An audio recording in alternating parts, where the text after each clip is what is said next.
Jesus Christ, she's a good friend of mine. She got an eye that'll make the world blind. Oh, what an ominous sign.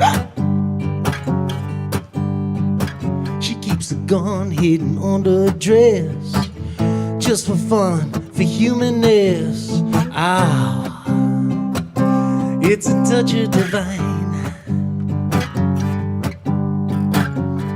And it feels like the leaves are falling out of their trees, following you. And it feels like the evening's calling me out of the green, out of the blue. And I feel like the world is burning when them all-night girls keep me up all night. It's a 4-hour world, it's a big white lie. When them all-night girls, they keep me up all night, they're gonna find my body on the grapevine. Ooh, Sharona.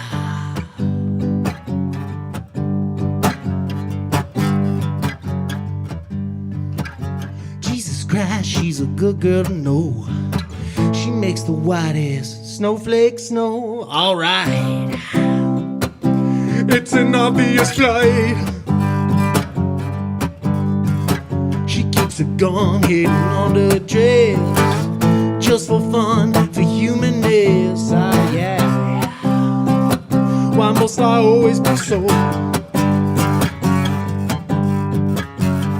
And it feels like the leaves are falling out of their trees, following you. And it feels like the evening's calling me out of the green, out of the blue. And I feel like the world is burning when them all-night girls keep me up all night. It's a 4-hour world, it's a big white lie. When them all-night girls keep me up all night, they're gonna find my body on the grapevine. Oh, shadow now.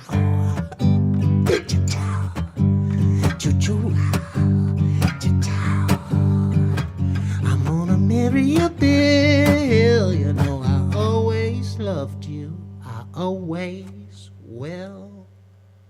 Thank you. Find yourself sometime. Leave the past behind. Pictures and lonely nights, so tell yourself you gotta try. Choices not made. Well, I think now you better rearrange. Give yourself some peace of mind, 'cause the sun will shine and the shadows don't mind.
shadows don't mind on this Wednesday night.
bad, not bad. So,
of the human race.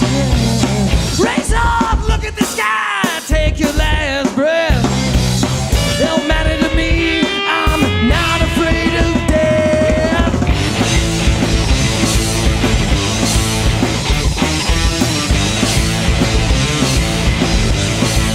Ha ha ha!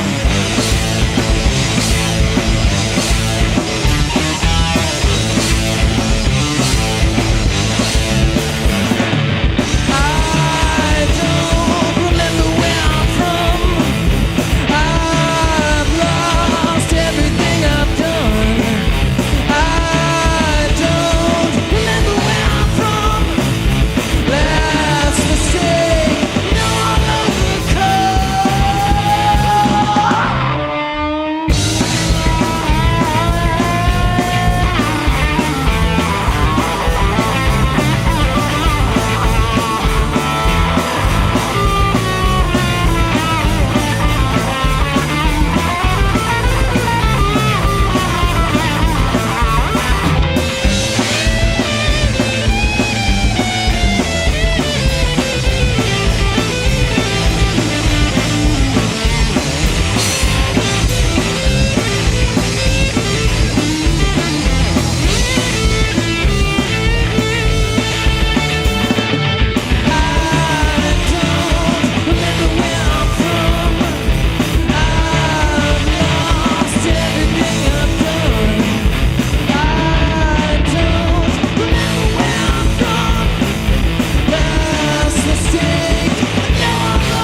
Thank you, everyone. We're Alvin and the Breakfast Pigs from San Francisco, California. Hope to see you out there real soon.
that, Mark.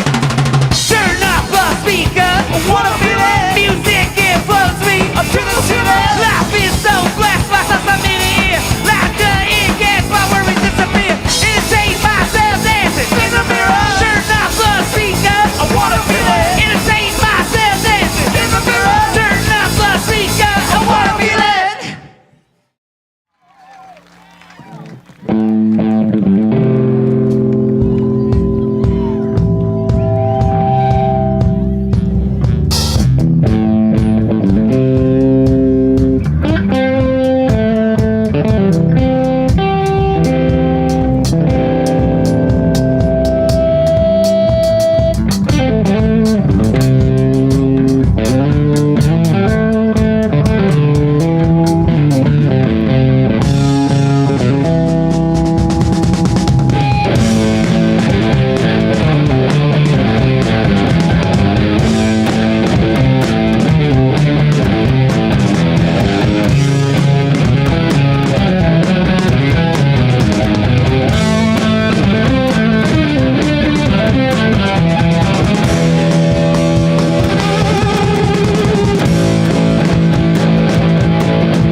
やがくれるとブレイクソンアッパッパッとおじおりおじおいざといざお寺アッパッパッパッあるしやそうオールショバーアウトエヴァスティーラヒラビーコクイクイクイロックロビロックロビロックロビラブライドナホ Once again.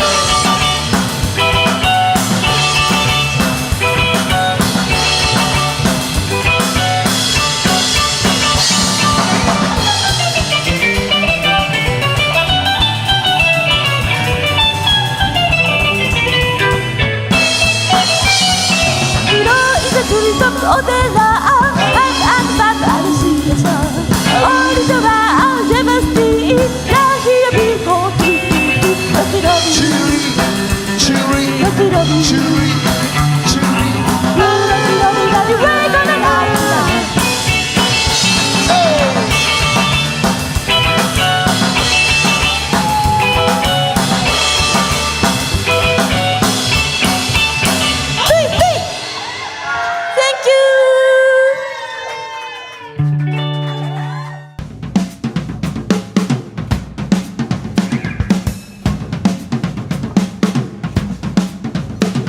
「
I bet you never met a loser like me.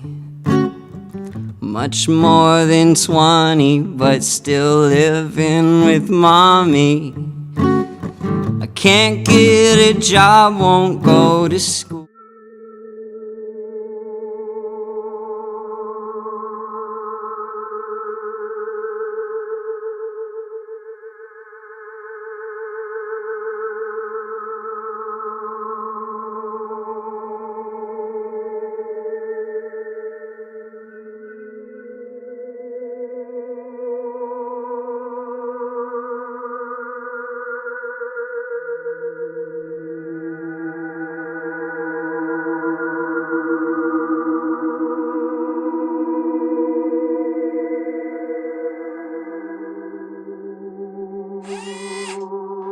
Guitars, guitars, guitars.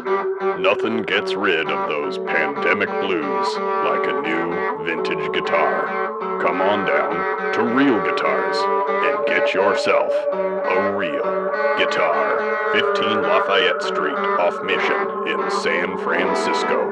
Open Monday through Saturday, 11 a.m. to 5-ish.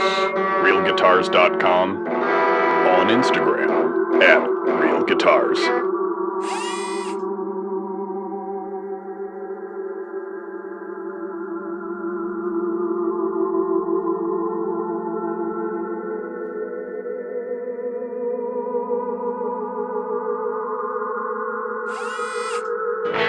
Do you like vintage clothing? We like vintage clothing.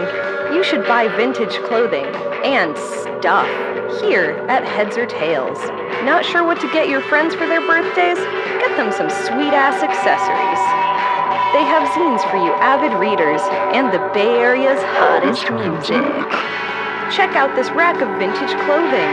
Buy it! Buy it all! Buy it here at Heads or Tails Collective in Oakland.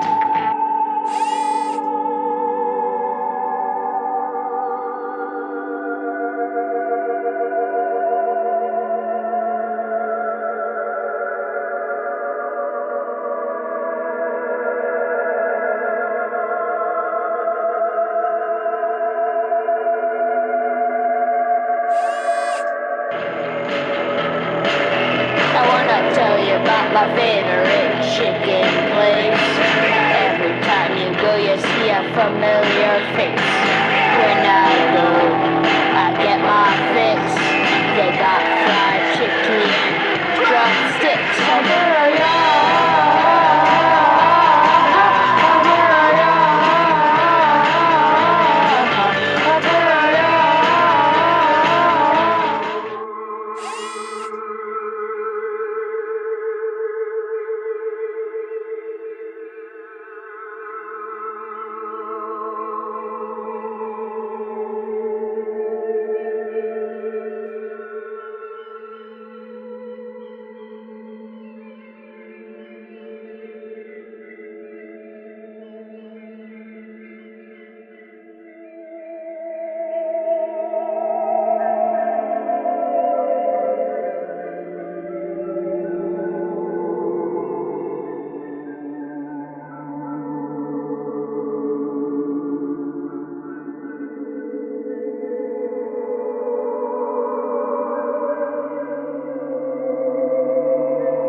everybody. My name is Jacob Schmidt, in case you are tuning in for the very first time to Talking Schmidt live at the Complex. We are right here in the heart of San Francisco, right off of the main strip, holding it down for all things music related. I'm your host, once again, Jacob Schmidt. Thank you for joining us. We have a fantastic episode here for you this evening. But before that, we got a couple things to go over. One, quick respect to Goof, the previous artist that was on the show on July 3rd, the one at the beginning of the month. That was awesome. We had a really fun time. I think we broke an unofficial record and made some new rules for how long we should have these shows go, because I think that was a 3-hour-long episode, which was absolutely insane. So thank you for watching that and joining us. You can still watch that episode right here on this channel at a later date. Don't you go clicking away to start watching it now. That would be very rude of you, and we will not tolerate rudeness on Talking Schmidt live at the Complex. Unless you're talking about my first two-piece band that I started with Cole Sherry that was called Rude. All right, we're off to a good start. The horses are at the gates. We're not off at the races yet, but the horses are in the stables, which is a word I'm not familiar with in my mental capacities. But that's besides the point.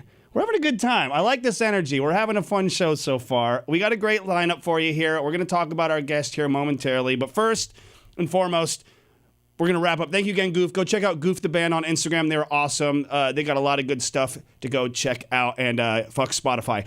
Also, you can go ahead and say thank you. Let's give a round of applause to everyone here for Mosswood Meltdown. We all survived the year. One heavy sigh later. But we had a great time. To all the volunteers, all the interns, to everyone who showed up to make that festival possible. It truly is the old verbiage, and I know it's very cliche, but it takes a village to make something like that happen, especially in a community as tightly knit as the Bay Area. So thank you to everyone who came out. We had a lot of fun. One of my favorite moments was getting to be side stage operating the microphone for John Waters for the House of Drag wrestling show, which we were just talking to our guests this evening about, and how it was quite the experience. Very eye-opening, to say the least. It was very fun. Prison Affair was also another surprisingly great act. I had never heard them before, but they were a lot of fun. My favorite band, though, Judah. They were absolutely incredible. I don't like to pick favorites because everyone was great. Shannon and the Clams was amazing. You had the OCs, which, I mean, come on. It's the OCs. One of the best rock and roll bands of all time. One of the most best in Cro-Magnon rock, as far as I'm concerned. They are about as caveman-y as it gets, and they absolutely destroyed it. But Judah were absolutely amazing. I did the one thing you're not supposed to do, which is pronounce their name incorrectly, which I'm learning. Shun the non-believer. I'm sorry, Charlie, and the Unicorn. Sick reference to all of my old school millennial heads out there. If you know Charlie and the Unicorn, you are going to get along just great with me. But thank you to John Waters and Mark and everyone for coming out to make this whole festival happen. It was a lot of fun. And I believe they already have early bird tickets available for sale online. Go to mosswoodmeltdown.com. I think they're like $80 or something like that, which is the cheapest they're going to get, and they're already almost sold out. So you get it pre-lineup, but just know the lineup is incredible every year. There's usually about one or two bands that I know that I really enjoy, and the rest are incredible additions to my musical catalog that I'm very lucky to learn from. So thank you again, Mosswood Meltdown, to another fantastic year. And also, make sure you check out my radio program on OzCat Radio. 89.5 FM, KZCT Vallejo, the original Talking Schmidt, where we came from. Our humble beginnings. We've been going on for almost 10 years now being at OzCat. So thank you to Katie and David and Richard and Nick and Grace and all the people that really helped make my radio career what it is today. I would not be here without you. I'm going to leave it up to the room. Should I do my Valkyries joke, my joke I had written today? I feel like I'm trying to get better at monologues. All right, we're getting a thumbs up here. I told George this earlier, and I think I got about as good as a response as I'm going to get out of it. As you can tell, I've got a Golden State Valkyrie shirt on. I work for the Warriors. I work at the Chase Center. I'm back of house utilities, local 16 stagehand, all that stuff. So I spend a lot of time on the courts of these basketball games. And apparently recently, at a Valkyries basketball game, it was either today or yesterday, somebody threw a giant neon green dildo onto the court from the crowd, and it was the talk of the town, which led me to think, well, it's nice to see representation because usually I'm the only dick that's allowed on the court. Yeah. Your booze feed me. I am so hungry for booze, so please let me know in the chat what you guys think about that joke. Boo Earns. No, they're saying Boo Earns, not Joe Montana. Anyways, let's get to it, guys. That was my joke I had. I'm going to get straight to it. We got a great episode here tonight. And as per usual, I have my world-famous Talking Schmidt introduction for this band tonight. So let's go ahead and get to it. Tonight's very special episode of Talking Schmidt live at the Complex is brought to you in part by, is going to be a rock and roll variety pack, to say the very least. I have previously had the pleasure of meeting two members of this band earlier in the year on my radio show out in Vallejo, and I would like to think we hit it off immediately and became basically best friends forever, something like that.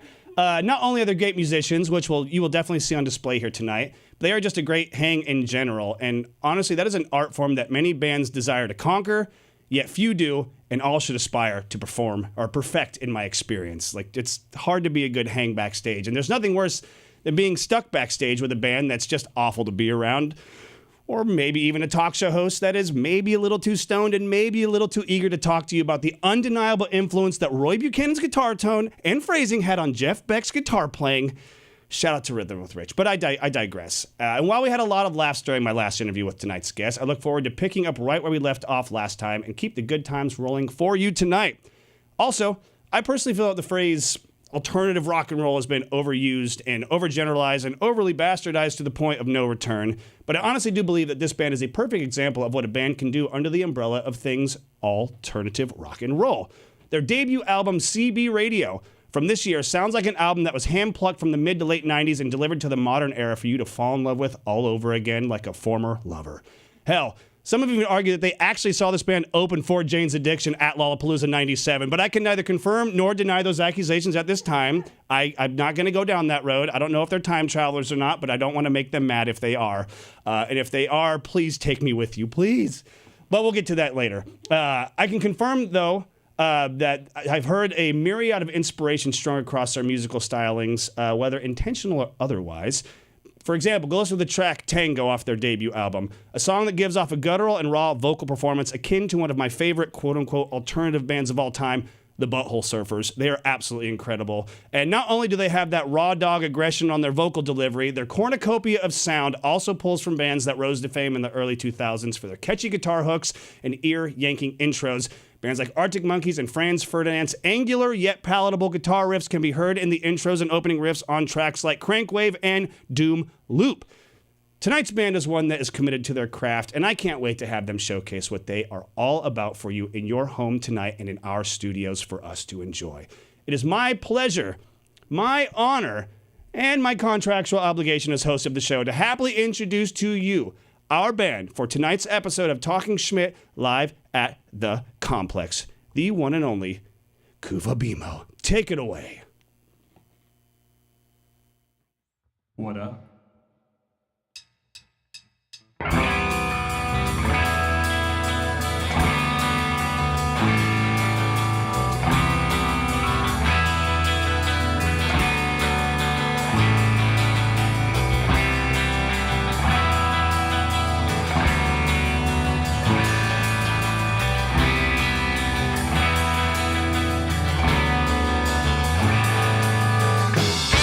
It's been a long day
Is it 1 or is it 10? I don't know when to begin.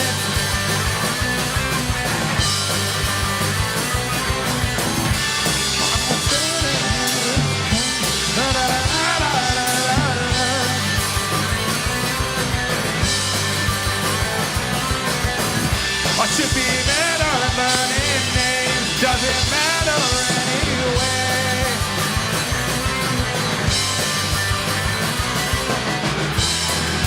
And then I go to sleep.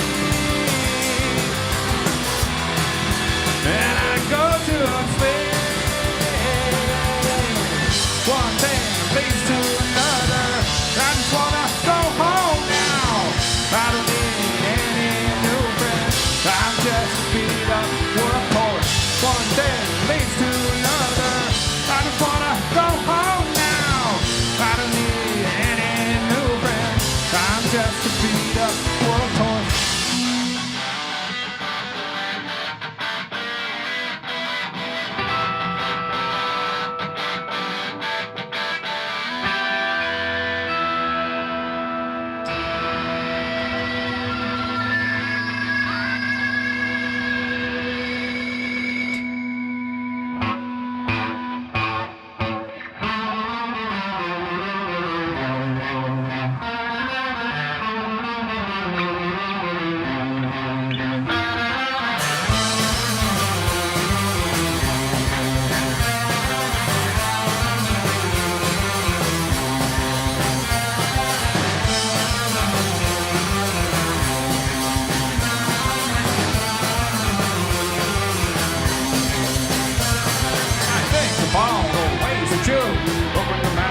Open your mouth, and you ruin everything all around, all around.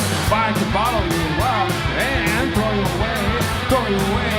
Wouldn't hesitate, it'd be done in so many ways. Everything you touch always goes to trash. Why could you just let us have all those things? You can go to hell, I'll be leaving soon. I'll be sure to have the door hit you on the way.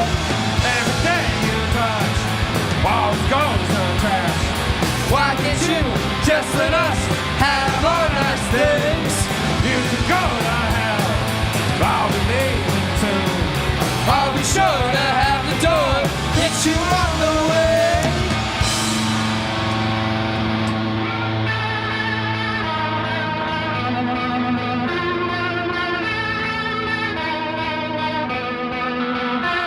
They say the path of light is paved with many scars, you're all the same to me. You all have a type. Sell your shit somewhere else, sell your shit somewhere else. I'll be here like the rest, picking up your mess. Everything you touch always goes to trash. Why can't you just let us have our nice things? You can go to hell, I'll be leaving soon. I'll be sure to have the door hit you on the way. Everything you touch always goes to trash. Why can't you just let us have our nice things? You can go to hell, I'll be leaving soon. I'll be sure to have the door hit you on the way.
Schmitty. How we doing up there, buddy?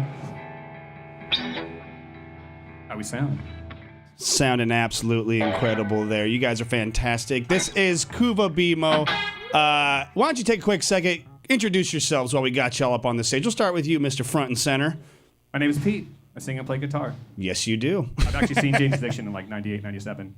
You got me. Who we got? Who's the other guitar player there? Who's that handsome son of a gun to your right? Handsome son of a gun. Sebastian, guitar, vocals. Yes. Good to see. So you two were the first that I met at the radio station, but I'm happy to meet the other two now. Who we got on the bass guitar behind you there? Oh, hang on. I think that mic didn't come. Why don't you walk up to the front and center, Mike? Let's get a good look at you there. Introduce yourself, boss. I'm Jake on bass over here. Jake. Very nice to meet you, Jake. And who we got on the drums back there? It's Ricky on drums. Ricky on drums, because that's what Rickies do. They hold things down and get nasty with the beat. Pleasure to have you guys here in the studio. Why don't you tell us a little bit about that song, Tango? As I mentioned earlier in the intro, it kind of gives me a little bit of a butthole surfer energy in both the aggression and the vocal delivery. Am I right on that? How did that song come to be? Seb was like, bro, check out this riff, and sent me a audio clip, and it was like, I think we need to make a song out of that. And Was thinking more surf rock. The butthole is appreciated, though. The butthole is an addition. It's an extra, you know. It's like when you get the sandwich and they give you the slice of pickle. You don't know what's coming, but you're happy you got it all the same. So, Round it out now. you guys are absolutely incredible. These are all songs off your latest album, CB Radio, which is available everywhere, if I'm not mistaken. Do you guys have a Bandcamp page or anything like that as well? Bandcamp, Instagram, your favorite Spotify. Absolutely. Tidal, Deezer, Deez Nuts. Services. Yes. Now we're cooking with fire, everybody. Am I not supposed to? I know we're soft launching Deez Nuts. No, it's okay. You're fine. Service, That was a great one. We needed that just to let everyone know where we stand. So where are you guys based out of? Are you guys an Oakland-based band? 3 of us are in Oakland. One of us back there keeping it down is San Francisco based. Ooh, well, there you go. At least you guys are right in the heart of this Bay Area here, holding down both sides of the waterfront here. So we're going to go right back to some more music from you, gentlemen. Why don't you go ahead and take it away? Our pleasure. Next one's in Spanish. Isn't it Mala? Oh, Crank. Never mind. Almost. That's why we have the set list. Call.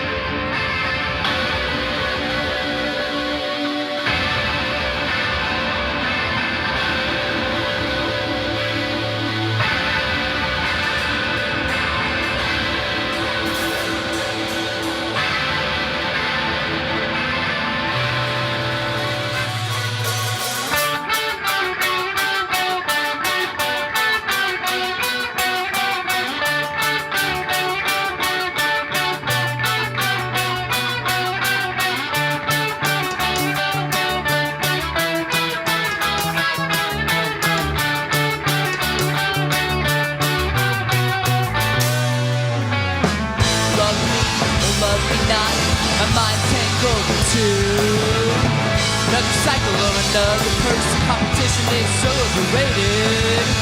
My neck is twisted, yeah, my door is shut. I'm another guilt-ridden spiral. These days a manic is so fancy, our love just seems so spoiled.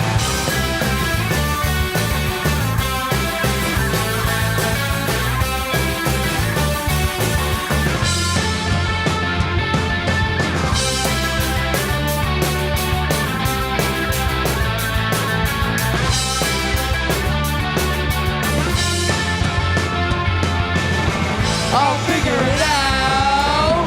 Surely it'll be okay. I'll figure it out.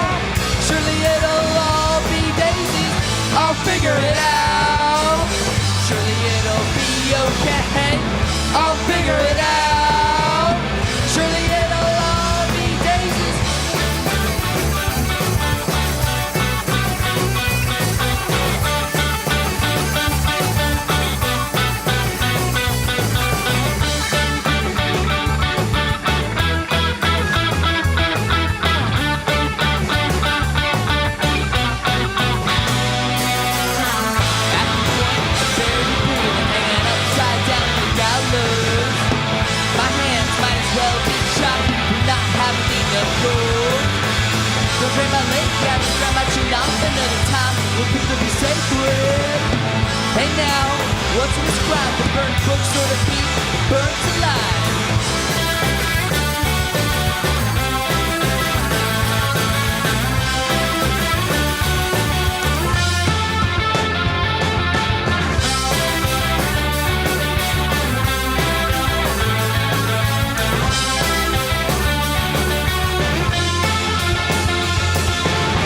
I'll figure it out. Surely it'll be okay. I'll figure it out. Surely it'll all be daisies. I'll figure it out. Surely it'll be okay. I'll figure it out. Surely it'll all be daisies.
Makes you look like a tool.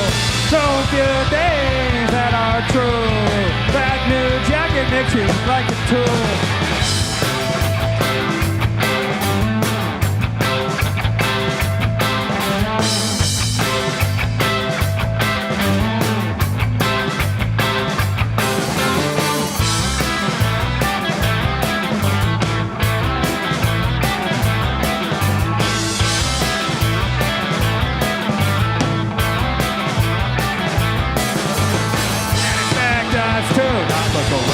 When you're strung around like you just got okay.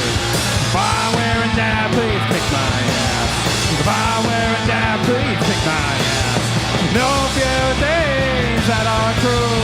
That new jacket makes you look like a tool. No few things that are true. That new jacket makes you look like a tool.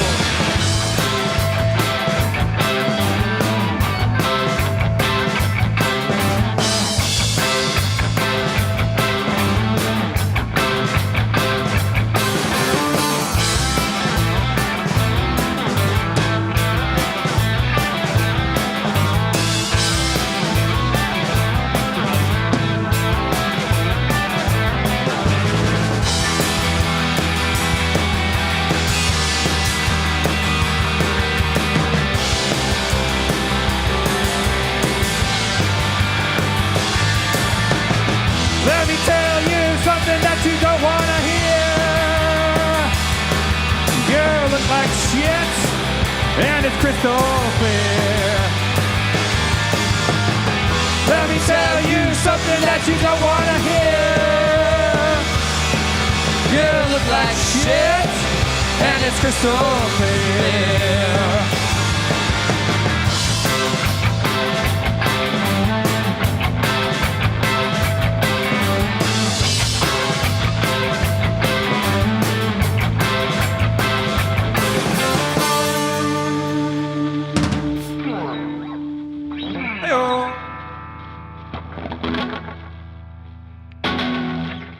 All right. This next song is on all the streaming shit.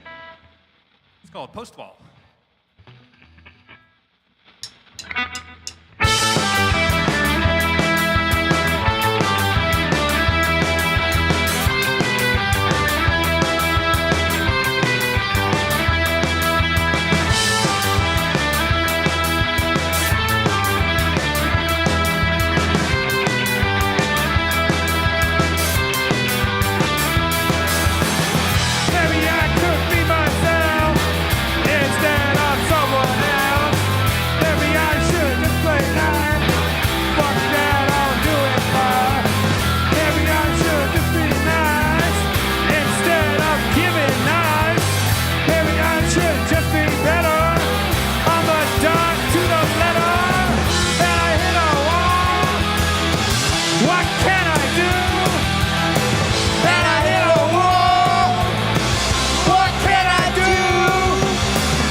That's how I got into this mess.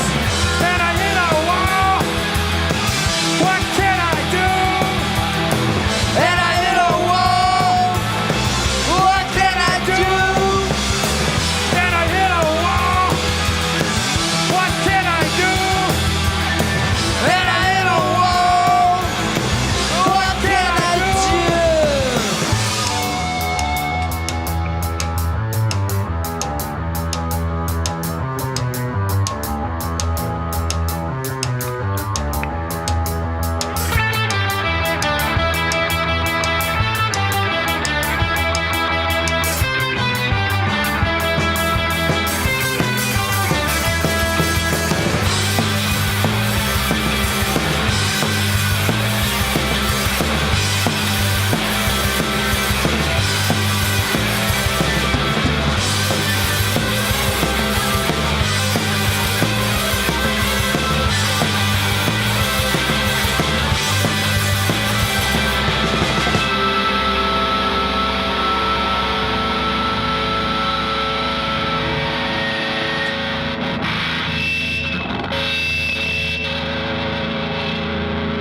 Now this one's in Spanish.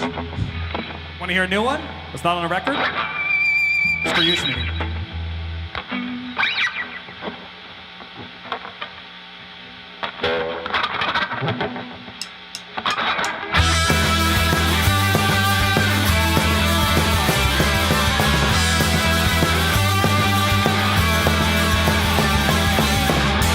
Yo no puedo comunicar. Estoy entre tú y yo y ya tu pinche soledad. ¿Por qué me quieres cambiar?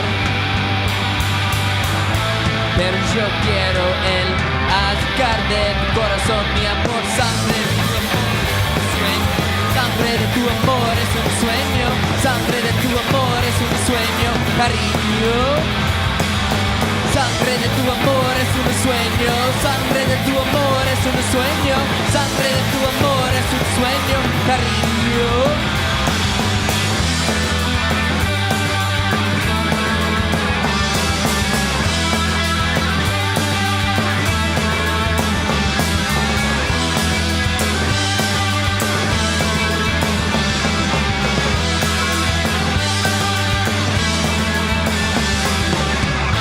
Ay, qué falta en mi cuerpo. Yo callé mientras tendrías mucho éxito. Siempre decía que luchar contra poderosa, pero poderosa está cuando estamos juntos, mi amor. Sangre de tu amor, sangre de tu amor es un sueño, sangre de tu amor es un sueño, cariño. Sangre de tu amor es un sueño, sangre de tu amor es un sueño, sangre de tu amor es un sueño, cariño.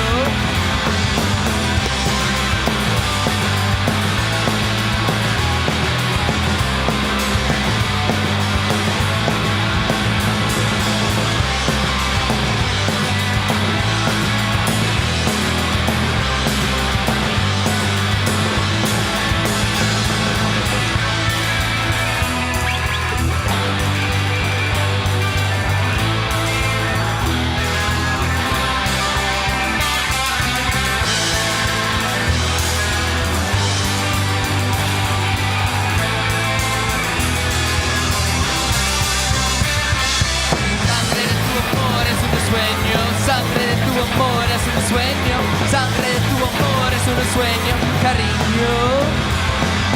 Sangre de tu amor es un sueño, sangre de tu amor es un sueño, sangre de tu amor es un sueño, cariño.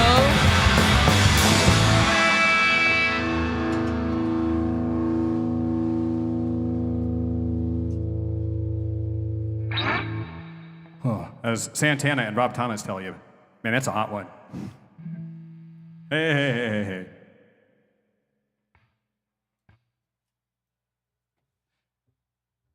That's a world debut for you, Schmidt.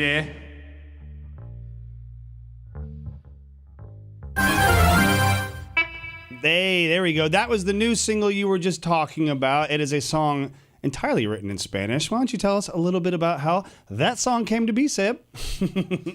So that song is called Malagradecido, good Spanish term. Thankful. And it's really inspired by some good Hispanic rock, indie punk bands, right? So listening to a lot of Generación Suicida at the time and just learning about communication. So that is the big life lesson, communicate. I love it. I think that's a valuable lesson. I think you guys are nailing it. I like what we're hearing so far up in the studio. You're getting a lot of thumbs up and a lot of head nods. So you guys are doing something right. I like it. Is this going to be coming up off of a new release, perhaps? Maybe I don't want to get too far into the interview portion, obviously. But we'll talk about it when we're on the bang bus. I mean, the couch. I know. I always feel whenever I say we have people coming onto the couch, as the perverted millennial growing up with the internet as I did, I always have to make that little joke in my head. I'm like, not that couch though. What are you talking about? What couch? Who even has couches? They're just used for sitting, right? Oh, God, if only you knew the horrors of certain couches. Anyways, I don't want to keep you guys too long with my spiel here. We got a couple more songs before we go into our break here. This is for you guys. We're going to bring this to you. Complimentary down the stage is a free can of Lysol to help clean things up on this stage. Ooh. I'm just kidding. It's for me and my mouth because I have a potty mouth. But, you guys got a couple more. I make the same joke. I'm on the same boat as you, man. So. Oh no, it's all right. Like I said, that's why when I met you guys for the first time at OzCat, we had a lot of laughs and it was very lighthearted and I appreciate a band who's not afraid to get silly. I've been dubbed Cornball Wallace by most of my friends because I have such a corny sense of humor and I love making jokes whenever I can. So please, you're in good company here, fellas. The Lysol, it's just a freebie, If take it or leave it, take it or leave it. You don't need it. You guys sound great though. I believe we have a couple more songs before we get to the break, correct? We have 2 more before the break. 2 more before the break. All right, everybody, make sure you give them a follow as well on Instagram at CuVa Bimö Band, if I'm not mistaken, is the correct handle. Make sure you guys give them a follow. Go check out all their stuff. They got a bunch of good stuff. Go find them at a show. They got a lot of stuff in the works, I'm sure, as always. We'll talk more about that coming up in a little bit. But they got shirts, they got albums, they got pins, they got CDs, they got everything. You just got to go meet these guys in person and say what's up to them at a show. It's very easy to get merch from a local band. It's crazy. Please do. Please do. They encourage you to. You heard it here first. They open the floodgates for you to assault them like the Beatles and just chase after them everywhere. Wherever they are, just run at them full tilt and they'll love you and respect you, I'm sure. Let's get right back to it, everybody. The one and only CuVa Bimö in studio right here with a couple more songs on Talking Schmidt live at the Complex. Let's go. Let's do it. This next song's off our record. It's called Doom Loop.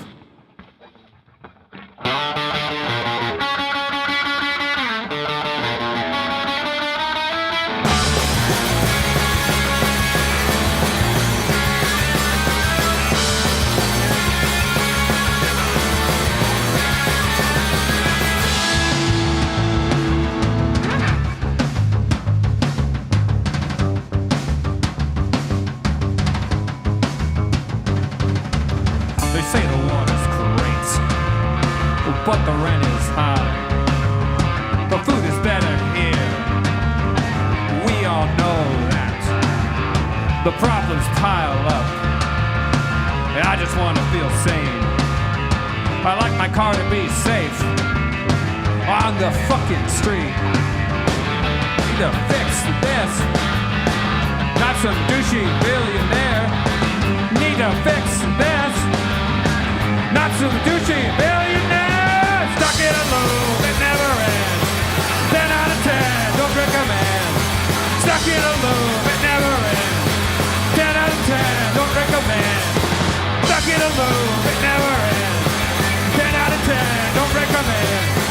Stuck in a loop that never ends. 10 out of 10, don't recommend.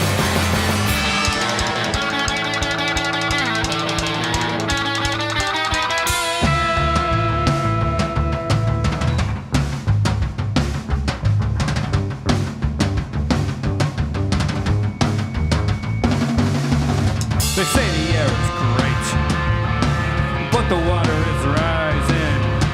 Nature is a thing grasped. You just gotta leave. It's cheaper everywhere else, but they don't have it right. So should we just shut up or get off our phones? You need to to fix this. Not some douchey billionaire.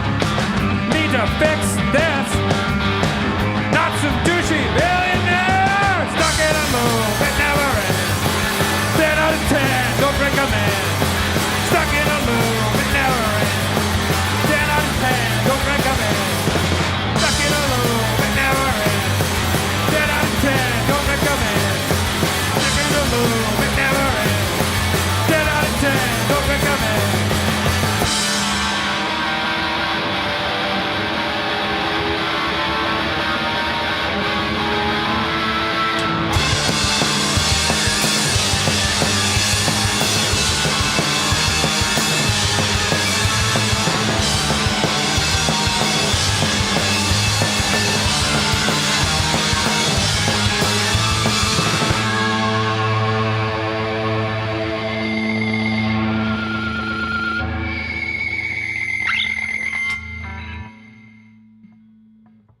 This next one is currently on our live release, live at the Tiki Desk.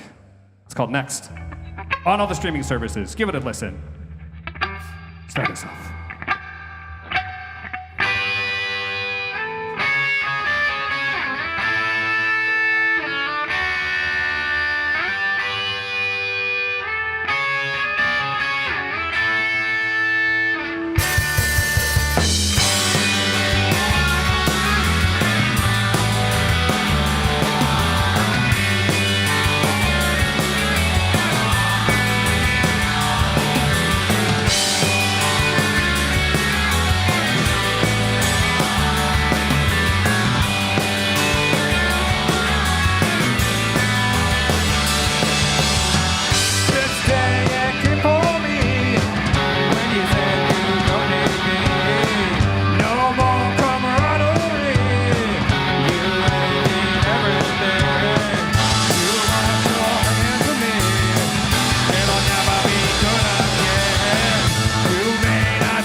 We'll see you in a few minutes. You got that damn right. Ladies and gentlemen, that is just the first bit of CuVa Bimö. We got some more stuff coming up from them in a little bit, but right now we're going to take a quick little break. We'll regroup in about 5-6 minutes, something along those lines, and we'll be back on the the aforementioned couch. I'm sitting on the fucking floor. I will bring the Lysol, and we will make sure everything is sanitized for everybody. We have plenty of Lysol to go around for all of us. Proud sponsor. No, actually, that's not true. I'm not saying that. You got to bring a little bigger check to the table, Lysol, and we can talk. And we also have candy, so that's important as well. We've got all the snacks covered. Stick around, everybody. You're watching CuVa Bimö on Talking Schmidt live at the Complex. We'll be right back. 1, 2, 3, 4, 5. Hey!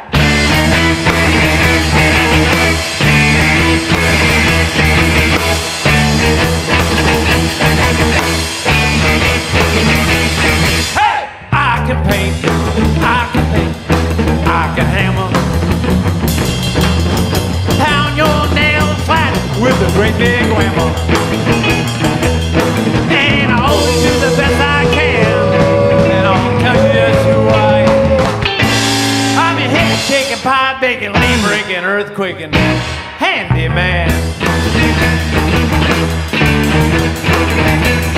Hey!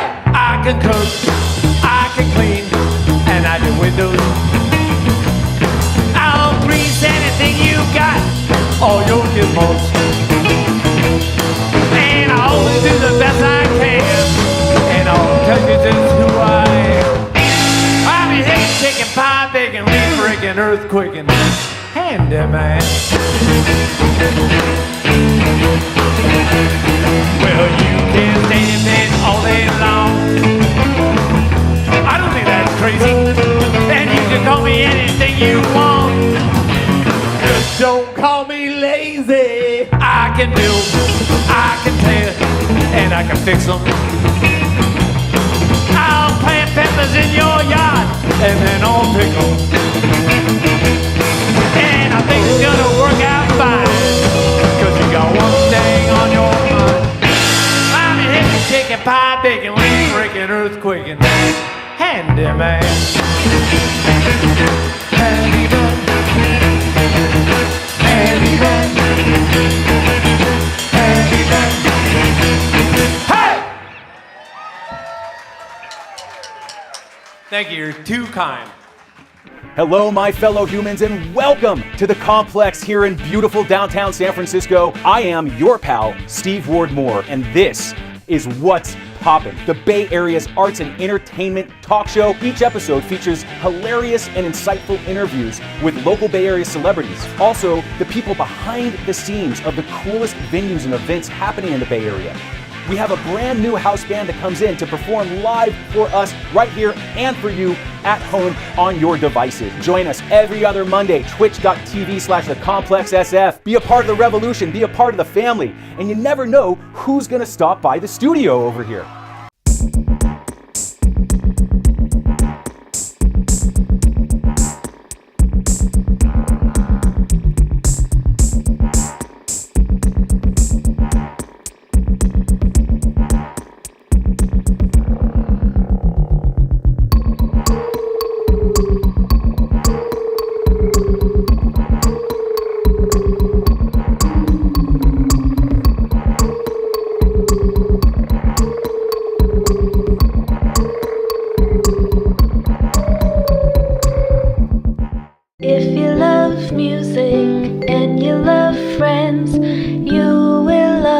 BFF.FM, where the DJs are nice and the songs are good, and it's right in your neighborhood. So if you love music and you love friends, listen to BFF.FM. Soundwaves, the long-running Bay Area music brand, is partnered with the Complex Recording Studio in San Francisco to showcase weekly live performances shot at the Complex SF and to further shine a light on the wild, wonderful Bay Area music scene. Watch full episodes at soundwavestv.com or at 1077thebone.com. Find out more about The Complex at thecomplex-sf.com. Do you like vintage clothing? We like vintage clothing. You should buy vintage clothing and stuff here at Heads or Tails. Not sure what to get your friends for their birthdays? Get them some sweet-ass accessories. They have zines for you avid readers and the Bay Area's hottest music. Check out this rack of vintage clothing. Buy it! Buy it all! Buy it here at Heads or Tails Collective in Oakland.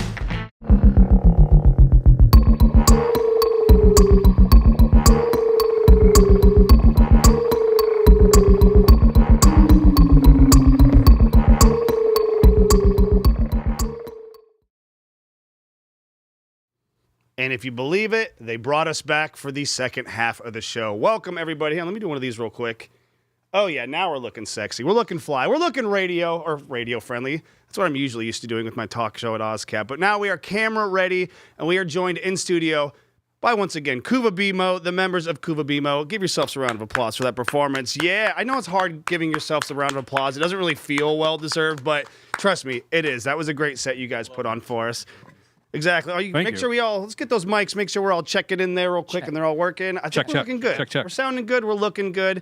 And if I'm hosting, God help us. But that being said, let's start off with the most important question that I've had probably since the very first time I met you guys at the studio. When did we meet? Was it last year or was it the beginning of this year? I forget that. It was the beginning of this. We put out the album in like the first or second week of January. Okay. I feel like I think it was like the end of January is when we met up. That sounds about right, because that would have made sense. You guys had the album coming out. You're wanting to come through. Because I remember the first time I met Kevin from Strange Ones, I think, was that fall. And I wasn't sure if you guys were falling in that same category. No pun intended. But let's get back to the questions at hand. First one, what is a CuVa Bimö? Explain what the hell CuVa Bimö means, because it has been a hot topic of conversation amongst me and my friends for the last couple weeks now. If someone care to explain how the name CuVa Bimö came to be and what it means? Who was the one who suggested it? Was it? I'll take this one. I'll jump in front of this bullet, he says. It's letters from our last name. Oh, okay. We took 2 letters from each of our last names because, as you know, naming shit's hard. Very much so. It's a difficult task.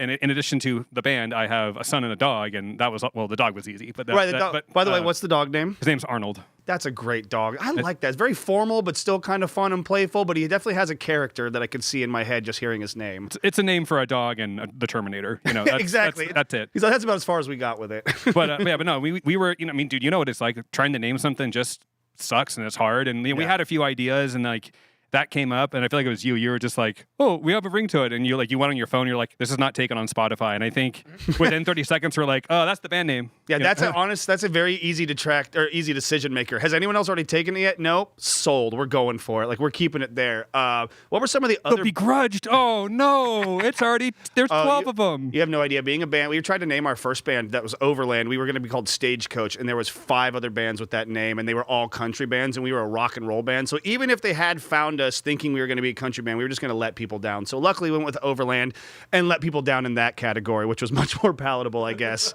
But let's talk about, well, you said you were landed on CuVa Bimö. Were there any other band names that came to fruition? I'm sure this lot probably had a lot of options in choosing band names. But what were some of the other alternatives before landing on CuVa Bimö? Do you guys remember any of them? I don't think there actually were any. I think it was really the first second we were like, we should name our bands, and then yeah, we didn't. And then next practice, Pete showed up. He's like, "Oh, what if we do this?" I was like, "Yeah." Now, who's got the umlaut and the O's in their last name? I'll take that. There we go. Okay, that's what the next question was. I literally wrote down, what's with the umlaut? I had to make sure, but that makes sense if it's coming together with all. If you look to get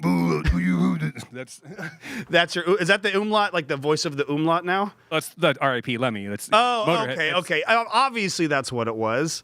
I thought you knew music. I'm learning on it, but I mean, it's with Ozzy passing right now, he's kind of taken the thunder of our fallen heavy metal heroes. So shout out to Ozzy, rest in peace. Did you guys end up catching any of that farewell performance that they ended up putting out? I honestly missed it the first go through.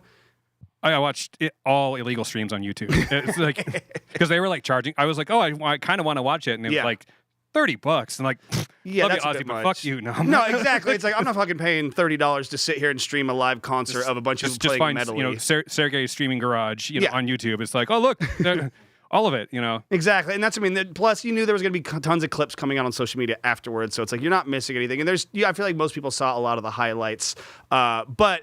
That being said, I'm going to go back to now your guys' music and not so much Ozzy's. Let's talk about some of your albums. You released your full-length record this year, CB Radio, as well as a live album that you previously plugged in the performance live at Tiki Desk. What was the recording process like for both of those albums? Were there any major differences? And let's start with maybe speaking on the full-length, and then we can talk about the live recording process afterwards. What was the first album process like? Full length recorded with Kevin over at Strange Studios. Strange Studios? Sounds, yeah. Something like that, yeah. How long have you guys been working on those songs before you actually went into the studio? Maybe jamming for like a year, yeah, maybe-ish. Just Yeah. for like first getting to know each other and then starting to jam a little more. Your anniversary. Yeah. Yeah, that seems like a good way to accumulate a year's worth of work. Is like, well, maybe we could put these songs out and do an album. That's what bands do. So I think Yeah. And you guys didn't know each other really before joining this project? So Ricky and I knew each other through mutual friends, and him and I were jamming with some other people in our current practice space, and like people moved on and stuff like that, and him and I were like, we should still keep, like, I was like, I got songs, you want to jam? He was like, yeah, and then we were like, we should. We're not the Black Keys. We're not doing this. We need to find more We need people. some more members. So, we need to fill this out. and we just put up a Craigslist ad, and it was just, we were very specific of just like, here's bands that we like. We want to play shows, and eventually we want to record. And like Seb was the first one to reply, and then Jake replied, and Jake was like, weren't you just like, oh yeah, I saw the ad. Like, I had just moved across the bridge, and I was like, I got to reply to this thing, and then you've moved and you got to unpack and like exist. And, I was like, I'll get to this later, and then it was gone. I was like, damn. And then like a week later, it was back up looking for a bass player, and I was like, I also play bass.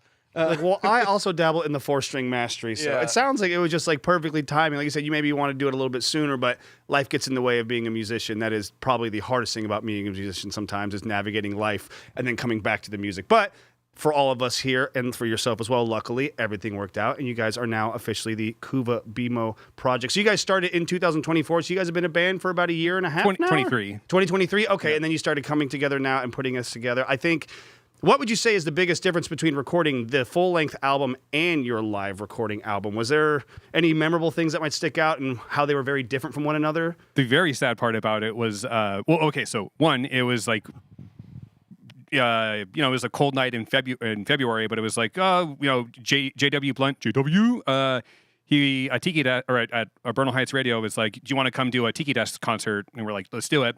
And he's like, I'm going to record it. And I was like, well, please share those recordings with us. Right. And I don't know, we were just, we had a fucking hot ember under our ass that night, and we were on it. And the really unfortunate part about it was, Sub sung a few songs, but like the mic, we didn't get his vocals. There's always one mic that has to go out for a live album recording, like at least like a spontaneously live album situation like that. So you didn't get the Seb on the JW. It's okay. It's all right. It's all right. I will take all right. some. He was a couple double IPAs deep. Well, I at that mean, point, like you said, you're having fun. You're in Bernal Heights Radio. I don't blame him. No, of course. I don't blame him. You guys are spoken like a true band member. I love it. But honestly, like, yeah, we did that. He gave us the recordings, and like Seb and I kind of messed with mixing him, and we both were like Beavis and Butthead, just like, this sucks. Like, and then we. I was like, wait, we should contact Trevor of Cactus House and Dark Satellite and be like, hey, can you make this not sound like dog shit? And can you fix this to make it sound presentable? And he was just like, all right, let's do it. And then, like a week later, he was like, here you go. And I think we had like 2 or 3 notes of just like, I think it was mostly just like, hey, turn up Jake's bass and turn my vocals down on this song. Kind of thing. Just basic. You got to do through. I mean, I was mentioning to you guys before. I came to this studio about a decade ago now through Elliot of the Stone Foxes, the former keyboard player of the Stone Foxes. He used to work here at one point, and he was like, "You should come check out the studio I work at." You guys were looking to we were looking to record at the time. We had only recorded once out in Pittsburgh at New Tone Studios. Very different setting than coming out here. And so when you actually meet the right person and you just go through those back and forth motions of like more of this, less of this. And God bless George S. Rosenthal, the owner of the studio, the man behind the studio here, because he put up with so much of our bullshit of going back and forth behind each other's back. Hey, can you turn my guitar up a little bit louder than the drums? And then, of course, my drummer, Cole, hey, can you turn my drums up a little bit more? And he was like, guys, like, no, we have to come to an agreement on this. So it sounds like at least having Trevor and Cactus House and all that really kind of just solidified your guys' strength and brought you guys together and how to create better music, perhaps. Also, like, credit where credit's due. Like, this is what he does professionally for a living, and we don't. Like, right, exactly. You're like, I'm going to listen to the professionals. It was like, hey, like, these songs, what do you think? And he's like, oh, I can do this. And he also was like, I'll give you the friend discount, because, like, we had done some shows together. Yeah. And he was like, oh, yeah. And, because basically everything was just done. We gave him, the tracks, and he was like, oh, this is perfect. I know what to do. And, he was like, I'll get this done, and give me a week. I'll get it back to you. And he totally did, and just fucking knocked it out of the park. Nailed it. Yeah, no, and the results definitely speak for themselves. It's a very great record. And Tiki Desk is the desk, like, kind of like their version of a Tiny Desk, almost like their specific, I don't want to say branding or something like that, but Burnell Heights is associated with Tiki Desk. Because I hear Tiki Desk and I think of the Tiki Toms over in Walnut Creek. And I was like, you guys did a live recording at Tiki Toms in Walnut Creek? Like, hey, kudos to you guys. Like, if that was the case. But that explains a little bit more of the process there for me. And let's talk a little bit about my personal favorite song. I've talked to you guys about this. I don't know about at length, but I've mentioned the song Workhorse. Whenever I hear that song, I just listen to it on repeat. And I believe we even talked about this a little bit on the radio show. But I think, first of all, let me just say, I think that song is very like early Foo Fighters alternative rock vibe. I really like the energy that you put out on that. It's very fun and catchy, and the hooks are not like in your face, but they're still there to latch on. It's very subtle, and I like that in alternative rock. How did that song come about? Like, what is a workhorse in your mind, and why did you feel the need to write a song about said workhorse? Well, that was actually the first song we wrote, so it's all downhill from there with you, but yeah. Pretty much, yeah. No. You've got a lot of great songs on the album, that was a song. So, like, before CuVa was CuVa, that was a song that Ricky and I were like jamming on before, and then like when they hit us up, I was like, oh, hey, here's a song we've been working on. Like, we had a very crude like room recording. Yeah. And yeah, the song, honestly, the song's just about my friend Sean, who's just like a workhorse bartender, and just honestly, it was just inspired by his like work schedule, because it's always just like, hey, let's hang out, and he's like, I can hang out this time on Tuesdays during the day. I'm like, I can't do that. No, and I can relate to a bartender's schedule. Being an overnight guy doing a lot of graveyards out in the city here, doing stagehand work and stuff like that, it is very hard to try and schedule anything with anyone on a normal scheduling. So shout out to your friend for the inspiration and solidarity, brother. I feel your pain. What about for you guys? So Workhorse is probably my favorite song on the album. What would you say is one of your guys' favorite songs? Is there a collective favorite song, or should we maybe go down the line and have everyone say what their favorite song is? Yeah, at the same time, we're all going to hold hands and kill the lights, and we're going to have it written down. No, let's go ahead and start with Ricky. What would you say is your favorite song off the CB radio full length that you guys put out? Oh, off CB radio. Okay, I was going to say Next is a new song that we've been playing that I really like a lot, but man, off of CB radio. It feels like so long ago that we wrote the album, so I'm kind of like, oh, what did I not like? Because when you record it, you immediately get tired of it, because you spend so much time doing it that I was like, I kind of hate all these songs now, but I love them still.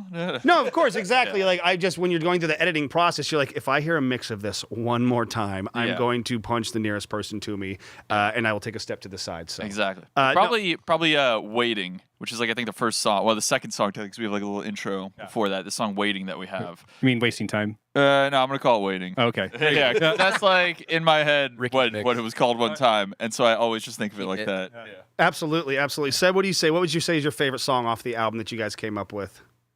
I would say Desert Trash is a good ending, which is what we will end with tonight. I think that is sort of like the a good indicator of our collaboration. I came in with this good kind of Sonic Youth tuning idea, and then Pete came out with some vocals, and then rounded out by Ricky and Jake, and I think it was just a really good full collaboration. So I really like that one. Yeah, it's nice when you can actually hear everyone's presence on a song sometimes, because certain times you have to kind of take sacrifices to like the betterness of the song. But when you can actually have everyone fully represented and not feel like anyone's kind of being like, well, we got to emphasize this. Like, I think that's a really nice touch. So I think that's a perfect answer. What about you, Pete? What you got? I'm gonna go with Tango, because like that was like the first. Because like we had a batch of songs, like when we finally the four of us were like, okay, we're gonna actually do this and hang out and like write. like Tango was like the first one I feel like we wrote like fully as a band. Like Seb showed up, he's like, I got this riff, and we're like, we have practice today. We're gonna fucking Well, jam we're on using it. that, so I hope you're And ready. it's just so fucking fun to play. Like I mean, part of this, it's not just us blowing ourselves. It's more of like, you have to have fun doing it. And Tango's just such a fucking fun song to play live. No, 100%. If you're not enjoying what you're doing, then you're probably heading in the wrong direction. You need to recourse a little bit. And like lyrically, that was probably like the fastest I've wrote. It was about the song's about a piece of shit coworker, a former coworker I have. I wish we just get hit by a meteor. One of these days, when the end of the world happens, you're like, I hope you go first. But yeah, no, but it just, I don't know. It's just kind of, I just remember being like, fuck yeah, this is rad. Yeah, I'm so cool. And Yeah, then it's like- exactly. and then we're like, okay, we need to do more songs. It's like, all right, yeah, move on to the next one. Right, exactly. You're like, all right, I was cool on this one, but now I can still be cool, but we're gonna work on the next song now. Jake, what do you say is your probably favorite song off of CB Radio? I got to go with Desert Trash as well. I feel like that was like, we all brought some heat to it. And that's like, I feel like I don't get tired of hearing that song. I don't get tired of playing that song. And it's just like, every time we play it at rehearsal, we like have that one the most locked in. So I'm always like, let's do it again. But we don't. No, exactly. You're like, we don't get tired of it. This is It's a special song. It's Yeah. a very Very special special song song. for you. Like I said, it's basically a timestamp for the band. I feel like that signifies a great time when you guys are like, oh, we actually know how to lock in, and we're a band now. Like we're not like four people trying to figure this out. We are one collective unit, which is very hard to do as a band. And when you have those aha moments like that, it's very important to savor them. So if you're out there in your garage and you are starting your first band, go slow and remember to savor the moments like that as they appear. Let's talk about another release you guys were featured on. This is a comp Volume 1, which was put out by Minor Chords Records last fall in 2024. How did that collaboration come to fruition? And did you guys know Kevin before joining the release? Well, he was Kevin. I mean, just like local scene stuff. Met Kevin, and we met up for some beers. You know, I saw the Strange Ones online. I'm like, I messaged him, let's meet up, and then it just naturally we got to like talking about music stuff, and he was like, "Yeah, I've been recording." Because I was like, "Oh, who records your stuff?" He's like, "I do." And it's like, "Cool, buddy, calm down." Flawless Kevin impression. But he was also like, he's like, "Yeah, I've been recording myself for a while. Like, I kind of want to do something else." And I instantly chomped at the bit. Then I was like, "Whoa, hey, well, hang on, I'm something else. I'm in a band too. Can you record my band?" But yeah, no, and then. No, and like honestly, Kevin was start doing the compilation, and we were recording the album at that time. So it was a fucking shoe. And like Kevin was like, "This is easy. This is already mixed." He's like, "I have to do the least amount of work for this song." Like, yeah, he's just like, I literally just am adding it to. That was the saying. He reached out to my previous band, The Cruelty, and we were very honored and grateful to be accepted into that first volume there. But he was just same thing. He's like, "Oh, this is already like a done song," and we're like, "Yeah, no, mixed, mastered. Like we put the money in and all of that." And he was just like, "Please, anytime you guys want to join." And then I subsequently left the band. But that's besides the point. I'm sure there's a Volume 2 coming out soon. Has there been any rumors of maybe CuVa Bimö making a second appearance? I don't know. Oh, no, Kevin learned his lesson. Yeah, Kevin knew what was up. He's like, oh, hell no, we're not having these jerks back on. No. Well, maybe Volume 3. Maybe Volume. No. I mean, it's just just aspire to, you know. It's just just not the right time. Honestly, Take guys, space, make space. Exactly. I like that. Let's go ahead and pivot a little bit here, and let's talk about some of your influences. You mentioned Sonic Youth, obviously, their tunings, and they're very intricate and kind of unique guitar tones and methods. What would you say are some of the biggest influences overall for the band? Is there like some collective bands that you guys all agree on, or is it very much like you bring you bring your own ingredients to create the cake, so to speak? Like, who are some of your top dogs that help create the sound that is CuVa Bimö? Definitely Dinosaur Jr. and Radiohead. Those are two big ones. I think something also that was really fun when we started was I feel like the first 4 or 5 months of us having practice, somebody would start talking about a band, and then one of us would be like, "Oh, I saw them at the da-da-da," and then someone else would chime in and say, "Oh, I was also at that show," and they're like, "Oh, no way, I was also at that show," which was kind of fucking fun, for those first few months. So yeah, I think there was kind of a lot of that, and I think when we kind of realized, like, oh, we really all like a lot of this stuff. Like, I think, like, the Arctic Monkeys is a clear one. It's been coming up a lot. Yeah, Arctic Monkeys. Yeah. I mean, that's a great one to lean off of. Their early albums, I mean, they're still putting out great records, but those first like 3 albums are just instant classics out the gate. And you guys are very infectious with your guitar hooks and your rhythms that you guys put out on these songs. It's very similar. That's what made me think of that. And honestly, I hear a lot more Franz Ferdinand, I would say, just because of how angular you guys can come in with your guitar hooks. It's very...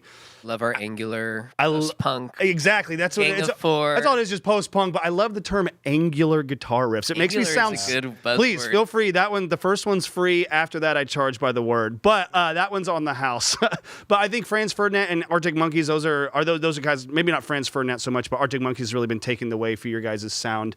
Is that something you guys are looking forward to maybe tapping in more on your second album? Is there any hope of a second album? I sure hope so and kind of feel like that's the case. But you want us to drop some exclusive shit? Hang on, right here, camera right here. Camera right here. We got an exclusive, ladies and gentlemen. Let's take it right back over to this couch. Boom. We will be recording in October. Yay! Are you recording at the same space with Kevin? Or are you guys going a different route this time? Fuck no.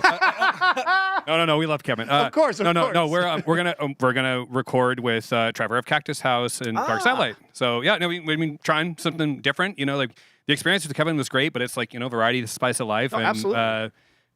You know, that's just trying something different. But yeah, no, we have a bunch of new songs and we're working on new stuff and. Yeah, that's the plan. That's why we're not on This Is the Comp Volume 2, because we won't have any new songs. Unless Kevin wants that the live one, which he won't. You know, Kevin, listen here. Kevin, why not? What the hell's the matter? No, I'm just kidding. Hugs and kisses, Kevin. Yeah. We love Kevin and Strange Ones. Yeah, all those guys are fantastic. I've known Ruben, their drummer, for far too long, and that's how I actually got hooked on the Strange Ones, and then met Kevin, had him on the show, and now he's literally been on my radio show, and this show, and I'm sure whatever future show I will have, Kevin will be a part of as well. There might actually be some fun stuff coming up in October featuring Kevin and some shows and myself that I'm not really liable to discuss because I don't have any details on yet, but stay tuned, everybody. We got some fun stuff lined up for you. But outside of Dinosaur Jr. and Radiohead, Jake, are there any influences that maybe might be a little bit different from that spry into your playing, or is it all really collectively like we all agree on the same music, like to push this project forward? I feel like we all kind of have our own flavors, but we're all kind of like making the same dish, so to speak. I love the way that's said. That should be a quote for all bands. We all bring flavors to make... Oh, man. Continue. I apologize. I don't mean to stop you. So like I like on bass, I like a lot more like kind of like psych rock and jazzy kind of stuff. Like I love Thundercat. I love like Thundercat's a G. psychedelic porn crumpets. Like I love watching like bass players just go off. Yeah, absolutely. And the two of them, like, I mean, there's tons of other ones, but like I like them. I like post-punk bands like Omni. Okay. Omni's great. Like kind of just infectious bass lines, and like I try to deliver a little bit of that where I can. No, absolutely. And I feel like that comes in through, especially you guys just have a very aggressive tone that comes off, but you also are available, I don't know, especially on like songs like Workhorse. It's a very interesting dichotomy of being able to be this driving force, especially with the drums and the rhythm behind it. And then everything else just kind of has this like exhale fresh of breath hair that's kind of leading it forward with like this positive tone. I don't know how to describe it, but I think it's one of the reasons why that is probably my favorite song. What about you, boss? What would you say is one of your biggest influences that you bring to the table that might be different from the Radioheads, the Dinosaur Juniors, the Omnis, and that sort of thing? Well, I would say all that. So unfortunately, that's basically it. But I used to when I was like really picking up drums, there was a lot of modern British music, like the 2000s, like that Block Party art and art. Absolutely, and yeah. all that. So that was pretty formative in the way that I started drumming. And then I used to do a radio show on BFF here in the city. Okay, nice. Shout out BFF.FM. Yeah. And that was a modern British music show also. So just like anything British. Anything British, yeah, maybe from like the early 2000s on, you know, kind of deal British music like pretty that. much a lot of that, yeah. And there's nothing wrong. I think Silent Alarm is probably one of the best albums between 2000 and 2010. The only one that might beat that is Band of Skulls' Hello Baby Darling Dollface Honey. I forget. That's okay, yeah. I love that. I got to see them in June, and I waited almost a decade to see them. Incredible. I love that band. It is such a great debut classic rock record, rock and roll record. I think arguably the best one of that time frame, but it's not about me. we're talking with CuVa Bimö here. So make sure you go follow them on their social medias as well, at CuVa Bimö Band, and follow me at Talking Schmidt Live. Let's talk about influence, but in maybe a different viewpoint here. What are some of your favorite Bay Area bands that you've either seen or shared a stage with over the years that really made you think, shit, we need to practice a lot more? Like, basically, who's the best band in the Bay Area right now? We played this show at the Peacock Lounge. My friend, he had organized. If you've ever been to the Peacock Lounge, Where is that in? It's in Lower Haight. Okay, it's just like a space you can rent out, kind of. Nice, all right. Show. And I'm unfamiliar with it.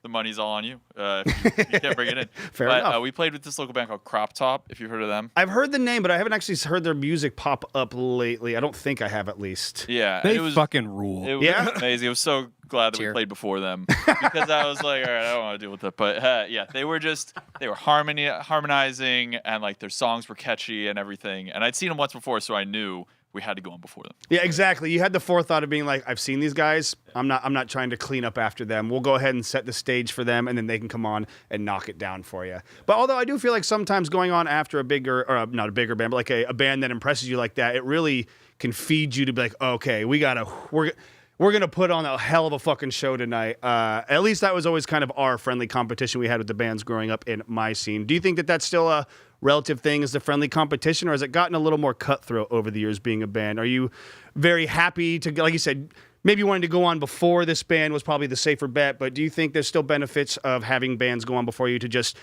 really step up and ramp it up and just push you to be great? Like, is there a drive to push you to be great from these other bands, or do you just kind of stay in your own lane and do your own type of CuVa Bimö-esque? It's half and half, half and half. I mean, if we know, like another awesome local band that we've been fortunate to play a few shows with is like the Lighting Section. Yes, I've been seeing a lot of them lately. They're fucking rad, and yeah, they're super fun to play with, and yeah, they are also recording an album right now, and that'll be out later this year. Look at you guys planning stuff with bands. Lighting Section, seriously, go follow them. If you're not, stop what you're doing, stop poop tweeting and go follow them. They're awesome. Dark Satellite. Yes. That's been one where we're just like, well, we can't fucking follow them. No, they're Death of a Classic. That was the one. I think I mentioned it on my Instagram story a couple weeks ago. I was going through and listening to CDs, which thank you for the CDs that you guys brought to me. They will be put into heavy rotation. And just going through and listening to that, and I was just like, this might be an unsung one of the greatest Bay Area rock and roll records that I've heard in the last 10 years. Like, it is very, very well produced, original, and they might even be making an appearance on the show this fall. I don't want to say anything, but very excited to have them be working and doing stuff in the Bay Area. I know information about that. What's that? I know information about You know information about that? Damn you, Charlie! You're big. No, I'm just kidding. No, Charlie has a big fucking mouth, and he knows well, I mean, that's fine, though, but he means well, and he says sweet words, and he's such a handsome gentleman that we don't mind. I say that with love, by the way. No, of course, exactly. No, the Dark Satellite crew, it seems like you, the Lighting Section, and Strange Ones all have kind of created this like very welcoming community in the East Bay rock scene that I think is really important. And I feel, especially in the time of like isolation where everyone's just focused on their phones and not really going and doing things, I think bands like you are very important to be able to come together like that and have that camaraderie and that sense of, like, I see you guys popping on bills together a lot, and that's whenever I see you and one of those bands pop onto a bill together, I'm like, oh, this is a guaranteed great bill, and I'm going to learn about this new band that's on that I've never heard of before, and if they're playing with these guys, it's got to be great. So you're setting a great precedent for me and my taste in the Bay Area music scene, so I would like to say thank you to that. You know what? So I also want to give a shout out to our homies Tectonic as well. Yeah, absolutely. Tectonic? Great band, super fun. I love it. And shout out Tectonic. Blue Indeed. Oh, yeah. Blue fucking Indeed. Who I won't even say May, is going to be the next guest on the show coming up in August. I am very excited. They are good friends of mine. I love their drummer, Johnny. He used to work at the coffee shop that I would go to all the time in Martinez. We became great friends. They're awesome people and one of the most eclectic tastes of music I've ever heard from a band. I'm very excited to pick their brain about the weird sounds between them and Louie and Victor and just the whole squad. They are...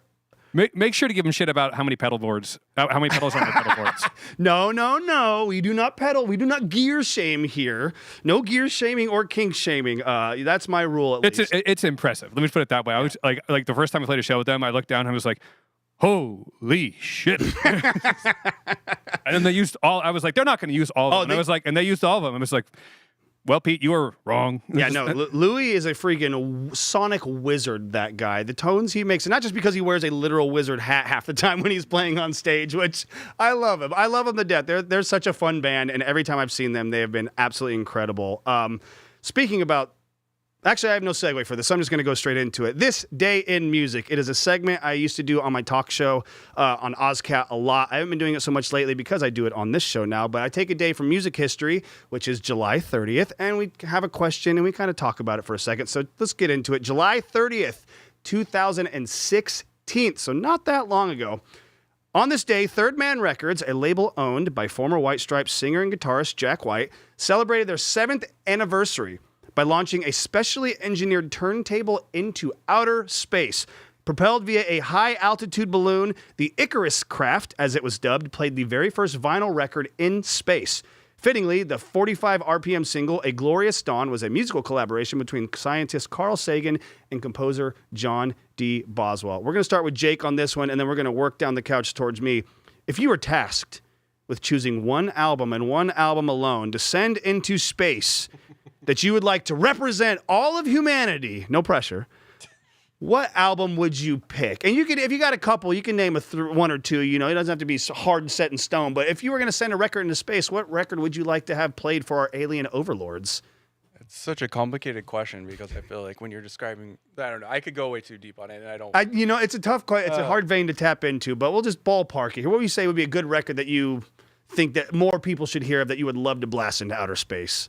I mean, I feel like these are, if you don't know them, I would hope that you would listen to them. Like, To Pimp a Butterfly, Kendrick Lamar is like just a sonic masterpiece in my mind, as well as Currents from Tame Impala. Those are like two of my like desert island albums. I feel like I can always find something that I haven't heard like in those songs, and that's really cool. But I also feel like lyrically describes a lot of like emotion and like feeling and like just about the world in general. And so I think like it's the full package. No, I think you'd be good if you could send both of those back to back. I think that would be a great representation. I've recently been going back and listening to Currents this week in particular for whatever reason. I think it's because they're getting ready to do new music with Tame Impala, which is very exciting. Kevin, come do my show, which would blow my mind. But we have the best band in the world here, so call my people and we'll see if we can make it happen, Kevin. We're good. But no, I think Currents is a great record. It's very emotional, very catchy, and it's just a perfect pop album. It's pop, it's psychedelic, it's synthy, it's everything you need. So excellent choices. Pete, what you got for us, bud? What album are you rocketing into outer space at high velocity? Oh, I just want to make a comment. I'm kind of surprised you didn't put GNR's Appetite for Destruction on that list. It's a double disc already. Oh, that's Use Your Illusion. I apologize. Yeah. I apologize. So I think for me, the serious one, I got two. Go ahead. The serious one is Friendly Fire's Paula. If you don't know who Friendly Fires are, stop poop tweeting and go listen to them. English band. Ricky and I have talked about them. We like fucking bonded over them. They're great. It's like their second album, and it's like one of those few albums where it's perfect. Yeah. It's like every song works. It's a flow. Every song is a bop, and it's just so catchy and so listenable. And then the even more serious one would be Limp Bizkit's Significant Other, because the world has not evolved past 1999, baby. Amen. And we're all still wearing. Ironically enough, it went from a backwards red hat to a forward Reds hat nowadays. Hey, we're getting political here. You know what we do. No, I think Significant Other is a really slept-on album. Like, you put that one on still. If you grew up with that in your repertoire as a child or whatever, and you put that album on, you haven't listened to it in a while, it still holds up.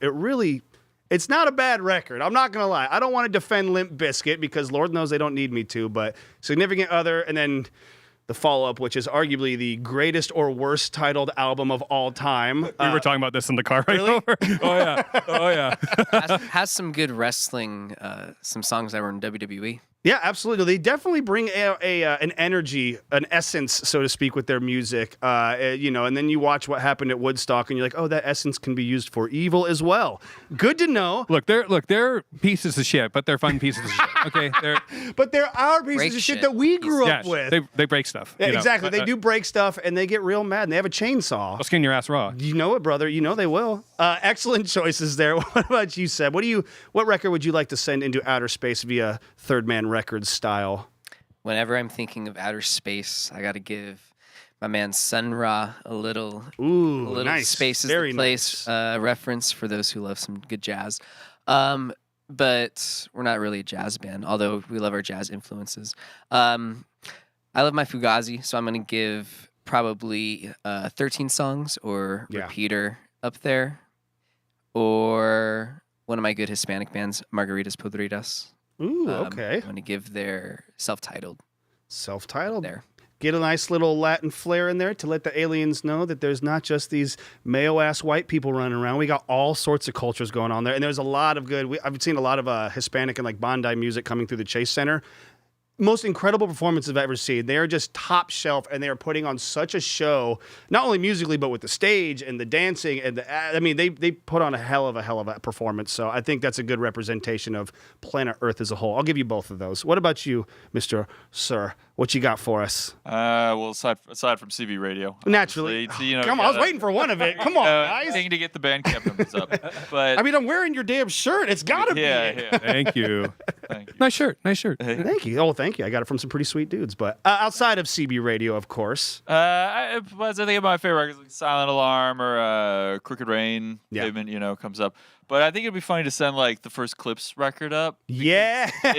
Wow. Aliens would just think like, all these people do is sell cocaine. That's like all apparently humans do. I pump bass. They call me subwoofer because I pump bass like that, Jack. It's one of the most hardest lines of all time. Yeah. I absolutely love that answer. I think you might be onto something there. Or what if we send up Scissor by 3 6 Mafia into space? Any 3 6 Mafia song would do, really. Yeah, that'd be great. Yeah. So Unbreakables person. I think those are all fantastic records. I'm going to lean it with Seb. Like I said, I think of sending a record into space. I think of outer space. I'm going to be the most cliche person of all time, and I'm going to say Dark Side of the Moon. I think that's the only album I don't want to listen to floating through space. It just seems like the most ethereal, perfect, encapsulating tunes that I can listen to while just orbiting through space, trying not to freeze to death, as people in space have been known to do. That being said, that's going to wrap up our This Day in Music segment. All excellent answers, and take us right into our brand new segment. Alana, I believe you know what time it is. We are getting ready for a new segment that we have just been introducing on the last episode of the show.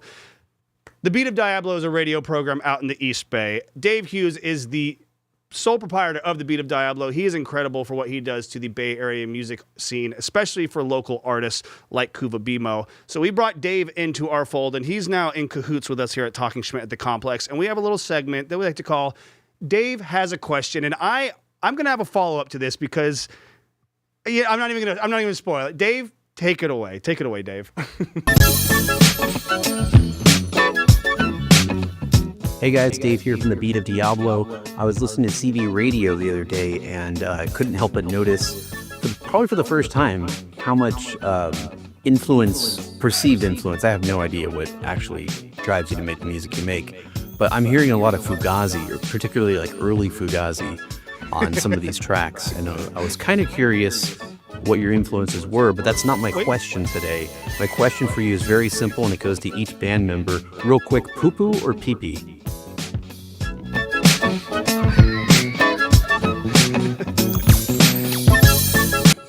Now, this has been a reoccurring theme I have heard with your band, and I am dying to get to the bottom of it. Please answer Dave's question first. We do not want to be rude. We got to make sure we answer Dave's question. Thank you to Dave Hughes for the Beat of Diablo for that absolutely wonderful, very thought-provoking question that we are all definitely not snickering at like 5-year-olds. Pete, I feel like you really got something you want to say here on this one, so... Number 3. Number 3. All right. Hit you with the left field there, Dave. You didn't even consider number 3. Jake, what about you? Gotta go poo-poo. Poo-poo. We got one poo-poo. We got number 3. All right, Seb. I don't even gotta overthink this. I drank 4 or 5 cups of coffee today at teacher PD, so I'm going mega doo-doo poo-poo caca mode. But I hope we're not poo-poo or I love Fugazi. And Ricky, we got to tie it out. Which one are you going? Which way are you leaning here, Contrarian, PP. Contrarian. So you got to be the voice of reason here. So where did the poo-poo and the PP, is this a reoccurring theme? I feel like this is something I've heard thrown up with you guys before as a joke, like an inside joke maybe, or is this a first thing that I've heard from Dave? Am I completely fabricating this in my head? I don't know where this came from. No? Dave, we have some talking to do. Oh, Dave, you set me up. I love you, Dave. No, Dave is incredible. I think the main reason I put that into my head is because you guys have every time we've talked, it's always a lot of like jokes, and we have a very lighthearted, entertaining time around each other. And we don't take life too seriously. I feel like that's the point of being a musician, is like to escape from life and maybe give some focus into how we can get through it via music and vocals and songwriting and things like that. But Dave, you son of a bitch. I mean, look, I probably wrote a song when I was a teenager about taking a dump and thought I was like a genius. The song's called Number 2 for You. Number 3. Number 3. Number 3 for you. You're right. I apologize. I'm completely off the mark on this one. But that was absolutely amazing. Thank you, Dave. And make sure you go follow thebeatofdiablo.com and check out his programs every Thursday and Sunday, I believe, at 7 p.m. He's awesome. Beat of Diablo on Instagram. Yeah, Dave, seriously, thank you for playing our stuff. It's like, let's give a round of applause to Dave. We do love Dave. Dave Hughes is the man. I got a couple final questions here for you, and then we're going to get you back on stage for a couple more tracks to culminate this wonderful evening of entertainment. I'm going to keep it real simple, straightforward. What is the best show or artist you've ever seen live? And we'll start with you, Ricky. That's pretty tough. It's a hard question to ask a musician. It really is unfair to put that on the spot like that. Yeah, too. exactly. You went to me first. 9 Inch Nails is pretty amazing live, I would say. It's like super professional. When did you see them at?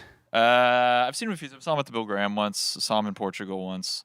Maybe just because, if I'm seeing them like in a place like Portugal, I'm like, oh, everything's better here. Of course, I don't know what's going on. European flair. This is amazing culture, and it's the band that I absolutely love. What? This is the best place to hear. This is the best show I've ever seen in my life, hands down. Yeah, absolutely. So probably them. Yeah. That's a good choice right there. What do you got, Seb? Who would you say is the best artist or band you've ever seen live? I want to say Parquet Courts is up there. Love Parquet Courts. Yes, absolutely. The OCs also had a really good show at Mosswood. A few years ago, I saw them. And then I want to say Generación Suicida or Rata Negra. So some good Hispanic punk bands. There you go. I was going to say, have you ever heard of the band Devalia 666? Sounds very familiar. Yeah, they were. I think they were the first year I worked. Sick name. They were awesome. They were so good. I consider they were like the one song I always listened to by them. It was like Latin Rolling Stones, but with a punk rock twist. They were so freaking good. And they've only come around the Bay Area like twice since they played that show in 2019. I think they did a reunion show at the Stork Club, and I missed it. But Latin rock, you can never go wrong, ladies and gentlemen. We've established that here on this show. That is a safe bet for you guys. Pete. Who would you say is the best band or artist you've ever seen perform live with your own ojos, good sir? I'm going to go with 2. So the first one is Queens of the Stone Age. I've seen them. Yeah. I've seen them almost 40 times live. Really? I mean, it's since 2001, 2002. So just to like give, it's not like I saw them every tour last year. You're like, no, but I actually did, and I've been seeing them for a long time. So no, I mean they're amazing, and yeah, they're awesome, and they've put on an amazing live show, and they like. It's funny. I've gone to their shows with multiple friends who were like, "Oh, I know of them." I'm like, "Oh, I'll come with you." Like, I know you love them, and like all my friends who have kind of been like casual fans have left being like, "Holy shit, those guys were amazing." So yeah, them, and then this guy who was from my hometown who just put on an amazing show. This guy, his genre of music was shock gospel, and this artist, his name was Lord Nasty. Oh, I'm so looking up Lord Nasty. Oh, you get... Well, I better be careful how I search that into the internet. Yeah, go in incognito mode. Go in incognito mode exactly, first. Exactly. But no, like, so this guy's bit, I mean, it wasn't... his bit was that he would just he would sample stuff, like, crudely and just sing over them. And he was a very talented singer. But as you can imagine, by his name being Lord Nasty, all of his songs were about fucking. Naturally, yeah, exactly. Baby making music at its finest. And like, just... Like, case in point, what he would do is, like, he would make his own stuff, or he would, very rarely he would cover somebody, but when he covered somebody, he would call it Nasty on blank, whoever he was covering. And so, like, he has a great one, Nasty on the Beatles, where he covers When I'm 64. And, you know, Will You Still Need Me? Will You Still Feed Me When I'm 64? His version... Will you still suck me? Will you still fuck me when I'm 64? Naturally. And it's and like that guy, and he covered a bunch of Mozart songs. And what? Yeah. Well, and then he would sing over them. I'm not going to do them here because I'm not getting canceled. But no, exactly. Like we don't need that kind of hate. But the thing is a bunch of these Mozart songs. Like I have a son.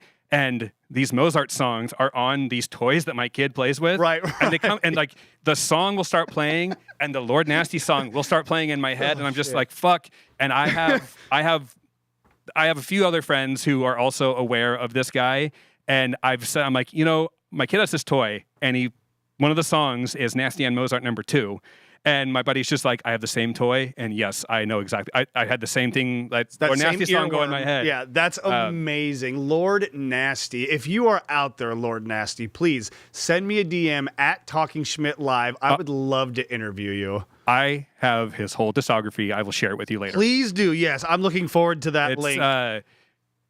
Prepare yourself. Oh, absolutely. I'm ready for it. Trust me. Just prepare yourself. I am a fan of anyone who commits to the bit. Anyone who knows me I love when someone commits to the bit. I don't care if it's weird or whatever. As long as you're committed to it and you are about it, I will give you a chance to listen to you. He took a Slayer song, Angel of Death, and turned it into a song called Smoking Blunts with Jesus. Oh, come on.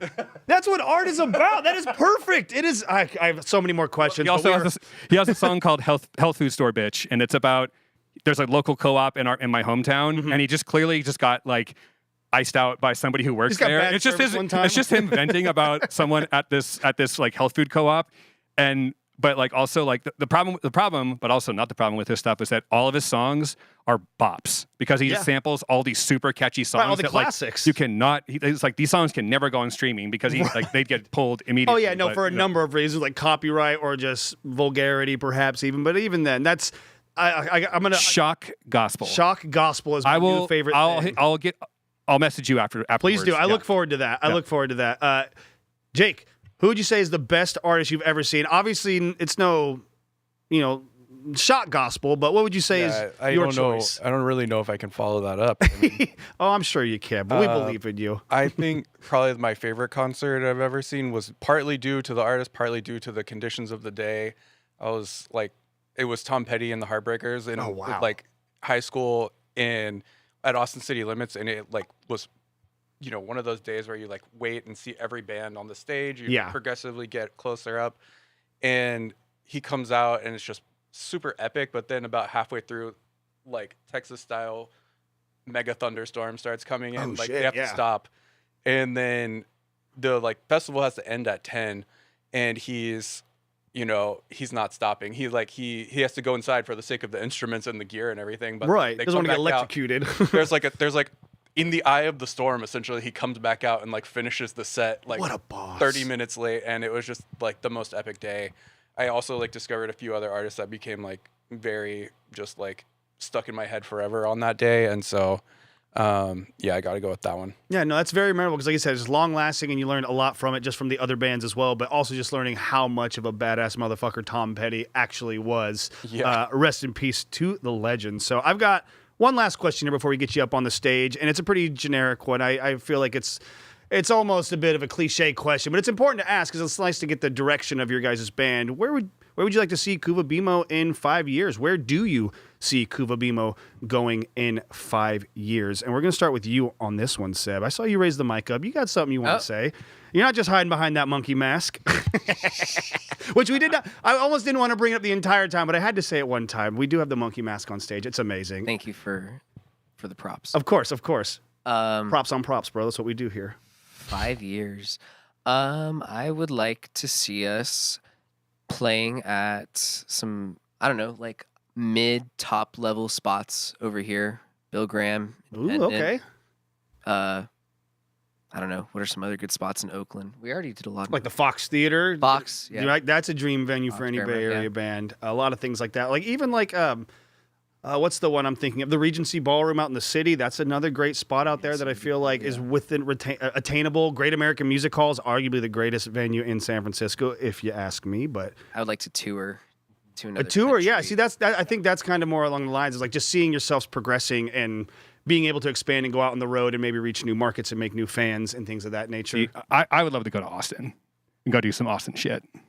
That's where cool. Jake is from. Oh, okay, so you're Austin. Yeah. Gotcha. That makes sense. That tracks. Texas, Tom Petty, Austin. Okay, I like that. No, I think Austin's a really fun city. I've never been there myself, but I had a former bandmate who lived there, and he absolutely loved the scene out there. A lot of things going on, very much like Nashville, where it's like you just walk down the street and kind of follow your ear, a la Toucan Sam status, to where you can find just great music and great food and great company and things of that nature. So I think that'd be great. A tour of Austin. Any other major markets or cities you guys think you would be would like to go visit, or maybe that you would be good at, that you think you would do well in? Well, just sorry, locally, Go ahead. but like you said a bunch of good spots locally, but the place that I would just fucking love to play at is Bimbo's. Yeah. I know there's better places. I know, but like it's Bimbo's is great. The vibe that it's like you're at a steakhouse and you're getting a show. That's great. I've never heard that. It is very steakhouse, but like an elegant, fancy steakhouse. Like you're not going to Outback for this show. You got the mermaid statues and everything. Actually, fuck it, guys. We need to play at an Outback Steakhouse. What the fuck's up, Outback Steakhouse? What's up? Let's open up the Bloomin' Onion, aka the Pit. We've done it. We see what we did. Never mind. Here's Workhorse. No, I think those are all poo. There you go, Dave. Gotcha. There you go, Dave. See, you had such an influence on this show already. It's only your second episode. We're so happy to have you on here, bud. Ladies and gentlemen, and everyone in between. CuVa Bimö here on the couch. Thank you so much for joining me and being a part of the Talking Schmidt inaugural year. This is the first year of the show, and I was very happy once we were able to lock you guys in and have you be one of the first guests on this program. So thank you for being here. We got a couple more songs from you guys. We're going to take it away to the stage here momentarily after a quick break. Make sure you follow them at CuVa Bimö Band on Instagram. Follow me at Talking Schmidt Live.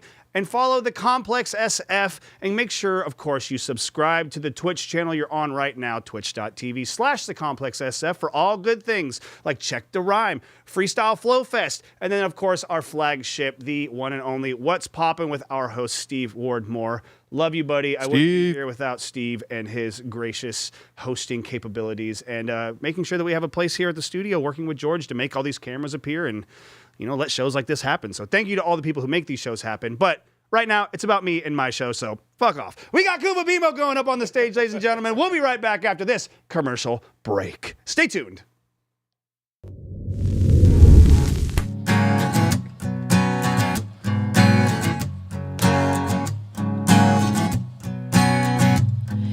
If I catch you staring, I start to care what I look like. And if you ask a question, I'm a deer in your headlights.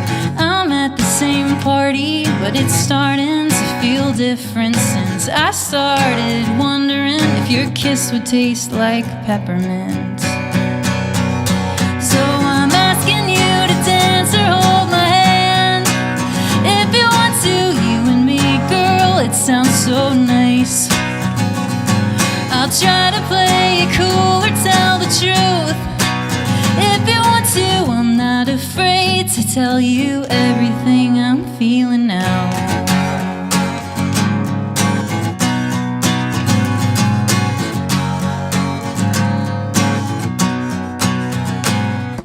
This night's getting late. If I keep waiting, I'll break my heart. And talking to you, baby, feels like a fresh start.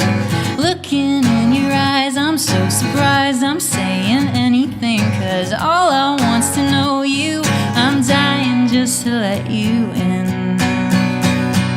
So I'm asking you to dance or hold my hand. If you want to, you and me, girl, it sounds so nice. I'll try to play it cool or tell the truth. If you want to, I'm not afraid. No, I'm not afraid. We can tear my life apart or count the stars. If you want to, you and me, girl, it sounds so nice. I'll try to play it cool or tell the truth. If you want to, I'm not afraid. No, I'm not afraid. No, I'm not afraid to tell you everything I'm feeling now. Thanks. Hello, my fellow humans, and welcome to the Complex here in beautiful downtown San Francisco. I am your pal, Steve Wardmore, and this is What's Poppin', the Bay Area's arts and entertainment talk show. Each episode features hilarious and insightful interviews with local Bay Area celebrities. Also, the people behind the scenes of the coolest venues and events happening in the Bay Area. We have a brand new house band that comes in to perform live for us right here and for you at home on your devices. Join us every other Monday, twitch.tv/thecomplexsf. Be a part of the revolution, be a part of the family, and you never know who's gonna stop by the studio over here.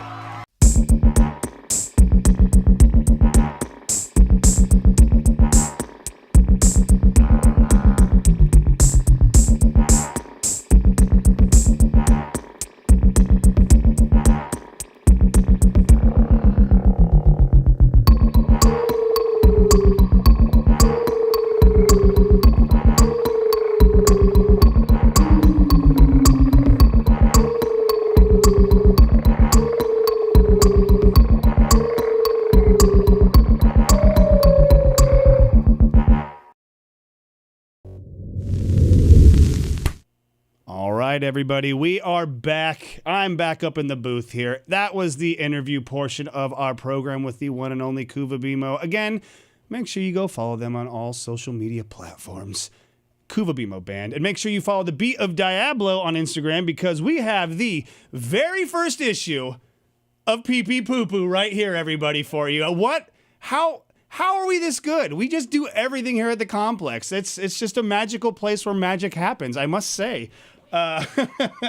That being said, I do want to take a quick moment and do some show plugs. Usually I do them at the beginning of the program, but I did this thing this episode where I completely fucking forgot about them. But fear not, we got a lot of good Bay Area shows for you to take in this coming week or two, maybe. There's a couple weeks coming up. So we're going to start off with tomorrow night, Thursday, July 31st. We're going to go down to Berkeley. That's right, that Berkeley, for the 924 Gilman venue, which, you know, if you are unfamiliar with 924 Gilman, get out from under your rock. It's one of the most historical venues in all of the East Bay, arguably the most historical venue in the East Bay. And we got a great show for you. We got Lemon Bread, Mug Slug, Catnip, which I know one of our producers in here appreciates the name, and then Antlion and Up Now with an exclamation mark at the end. Do not forget punctuation. It's very important. Just ask our friends in blue, comma, indeed.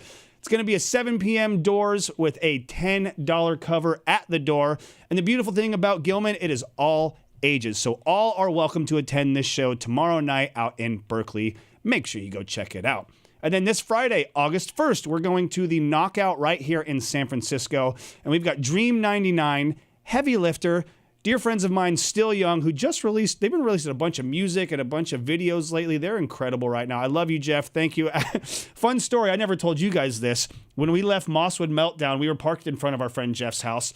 I come out and there's a ticket sitting on my car from the city of Oakland. Can you believe these assholes? They ticket me. And I'm looking at the sign going, no, hell no, I'm not, that's not right. I'm doing everything right. And I open it up and it's a card that says, haha, got you. Here's $5 for a beer from me, Jeff. It was, I was so mad at him that the next day we came back, it was the first day of Mosswood, so we came back the second day and he was sitting on his front porch and I was like, where is he? It was such a good bit, but shout out to Still Young and Jeff and the members of that. And also we've got Star-Bellied Bug, all one word. And they're all going to be taking over again the Kilowatt on Friday at 9 p.m. is the show time with $15 cover at the door. Make sure you check it out. And if you see Still Young, make sure you tell him Schmidt says hello. One of my official picks of the week is happening this Saturday out in my neck of the woods, Concord, California, at the one and only Vinny's. We've got a very rare double billing. We have a band that is kind of semi-retired, coming out of retirement for this one. It is the band Radio Keys, who are dear friends of mine. I love all the members of Radio Keys. They're an incredibly southern kind of country, rock, gospel. They're everything. They're a very fun band, and they're going to be joined by the one and only Sabertooth Unicorn, one of the weirdest bands you will ever see in your life. I have seen more of them probably than I should see. They get pretty skimpy sometimes at that Mountain Vibe Music Festival. A lot of negligee is worn on stage, but it's very, oh no, they are. You would love them, Alana. They are incredible. They're so much fun. And maybe even be, they might be coming on the show still. We're working on it. But it's going to be Sabertooth Unicorn and Radio Keys at Vinny's Bar and Grill, 9 p.m., $15 at the door, and it is 21 up and only. Again, that is Saturday, August 2nd, this Saturday, and that's Schmidt's pick of the week. Coming up next week, though, we're going out to the Ivy Room in Albany for a little bit of Bang the Bay presents the Forget-Me-Nots, Janky Band, Cretans, Elegant Trash, who are alumni of here at the complex, and Danger Verse, all going to be taking place Wednesday, August 6th at the Ivy Room in Albany. It is 6 p.m. door, shows at 6:30, and it's $10 at the door, and it is 21 and up only. So come thirsty and tip your bar staff, everybody. And then finally, Thursday, August 7th at Eli's Mile High Club.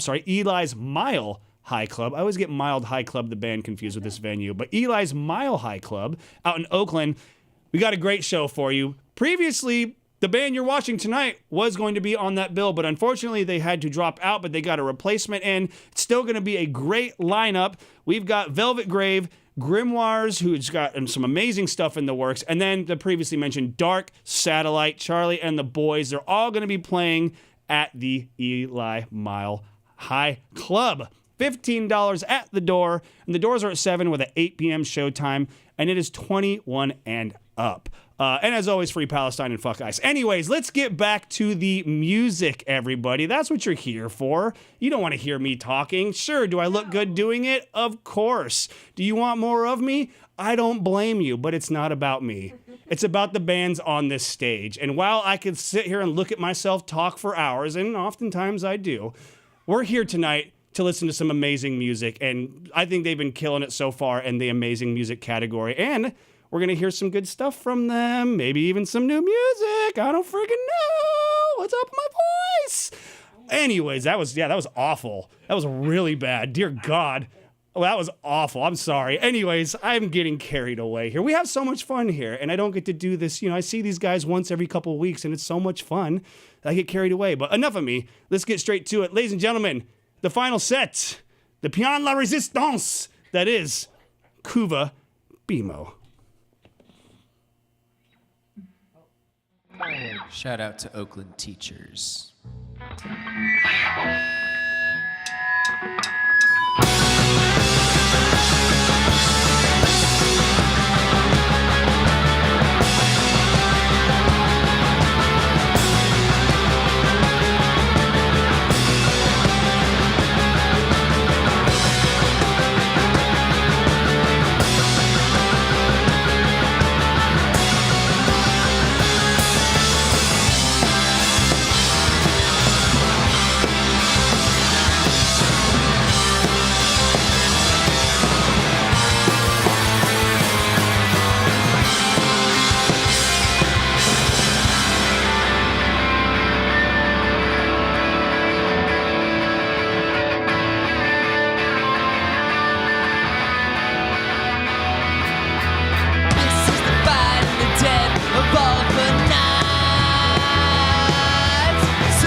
It's a sad he has the bad eyeliner.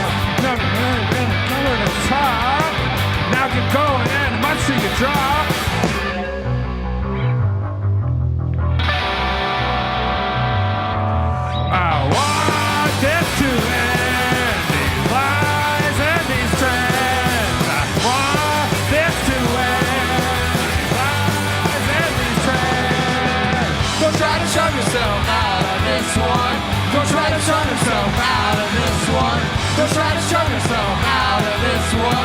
try to charm yourself out of this one.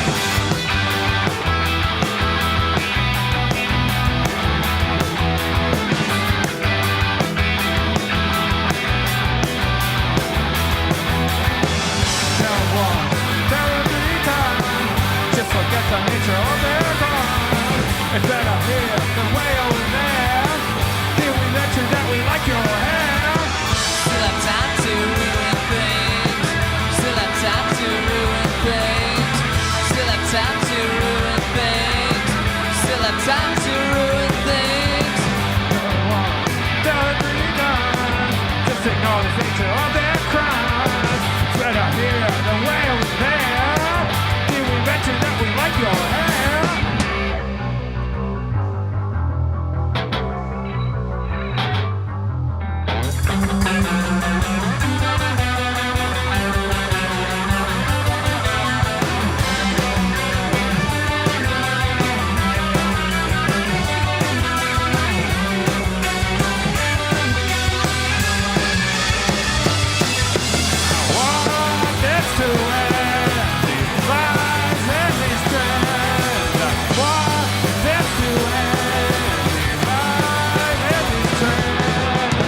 Try to charm yourself out of this one. Don't try to charm yourself out of this one. Don't try to charm yourself out of this one.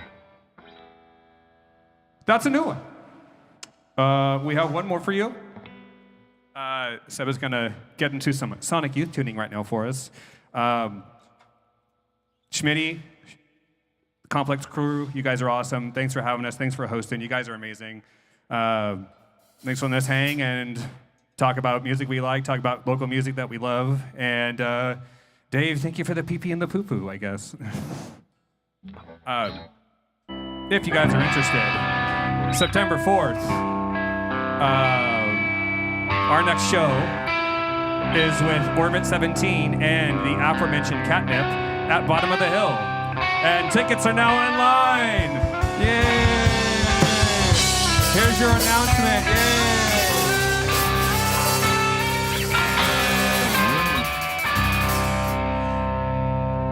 We're also making it a birthday bash. I'm turning 40 a few days after that, so birthday show, come hang out or else you suck.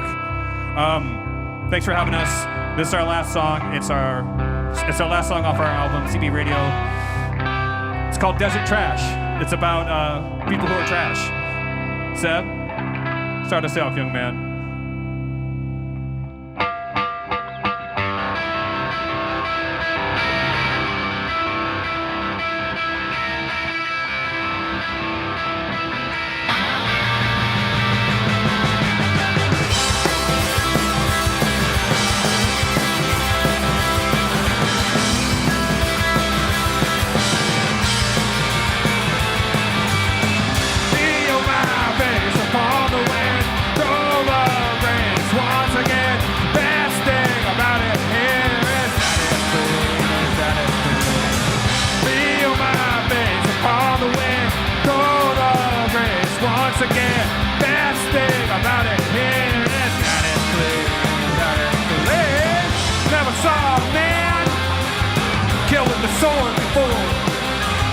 Why don't you take a picture?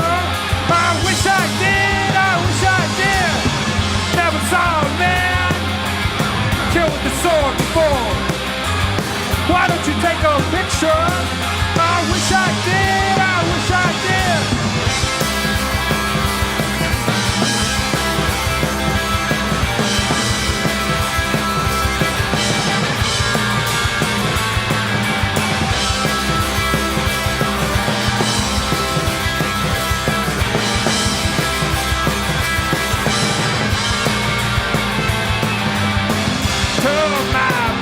Upon the sky, leave the sea, try not to die. Truth is that I know I never left. Turn my back upon the sky, leave the sea, try not to die. Truth is that I know I never left. Never saw a man kill with the sword before. Why don't you take a picture? I wish I did.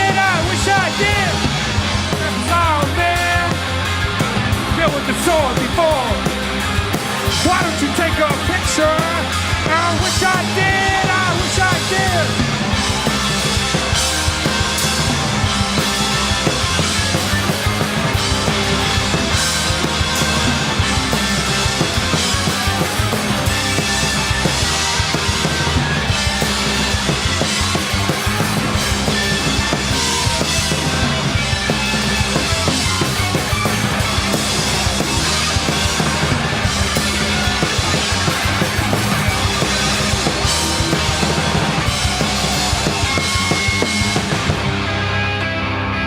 Give it up for Sam!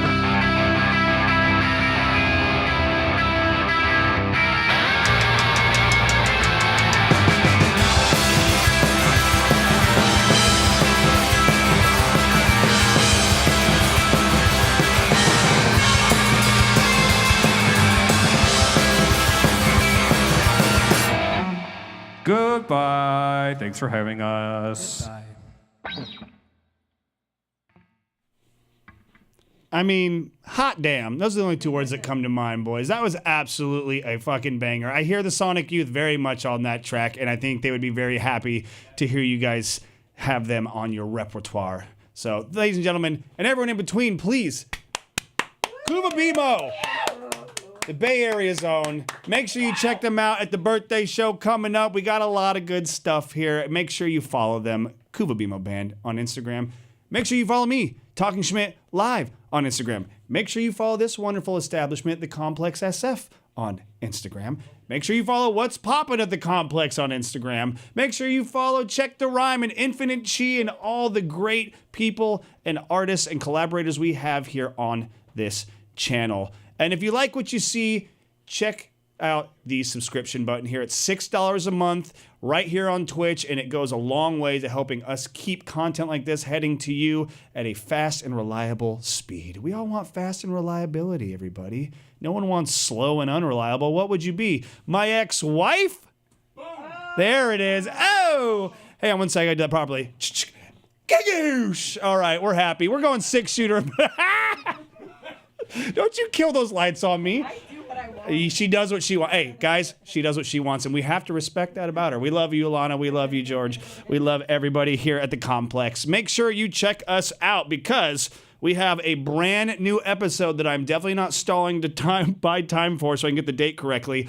New episode of Talking Schmidt live at the Complex will be next month on August 20th.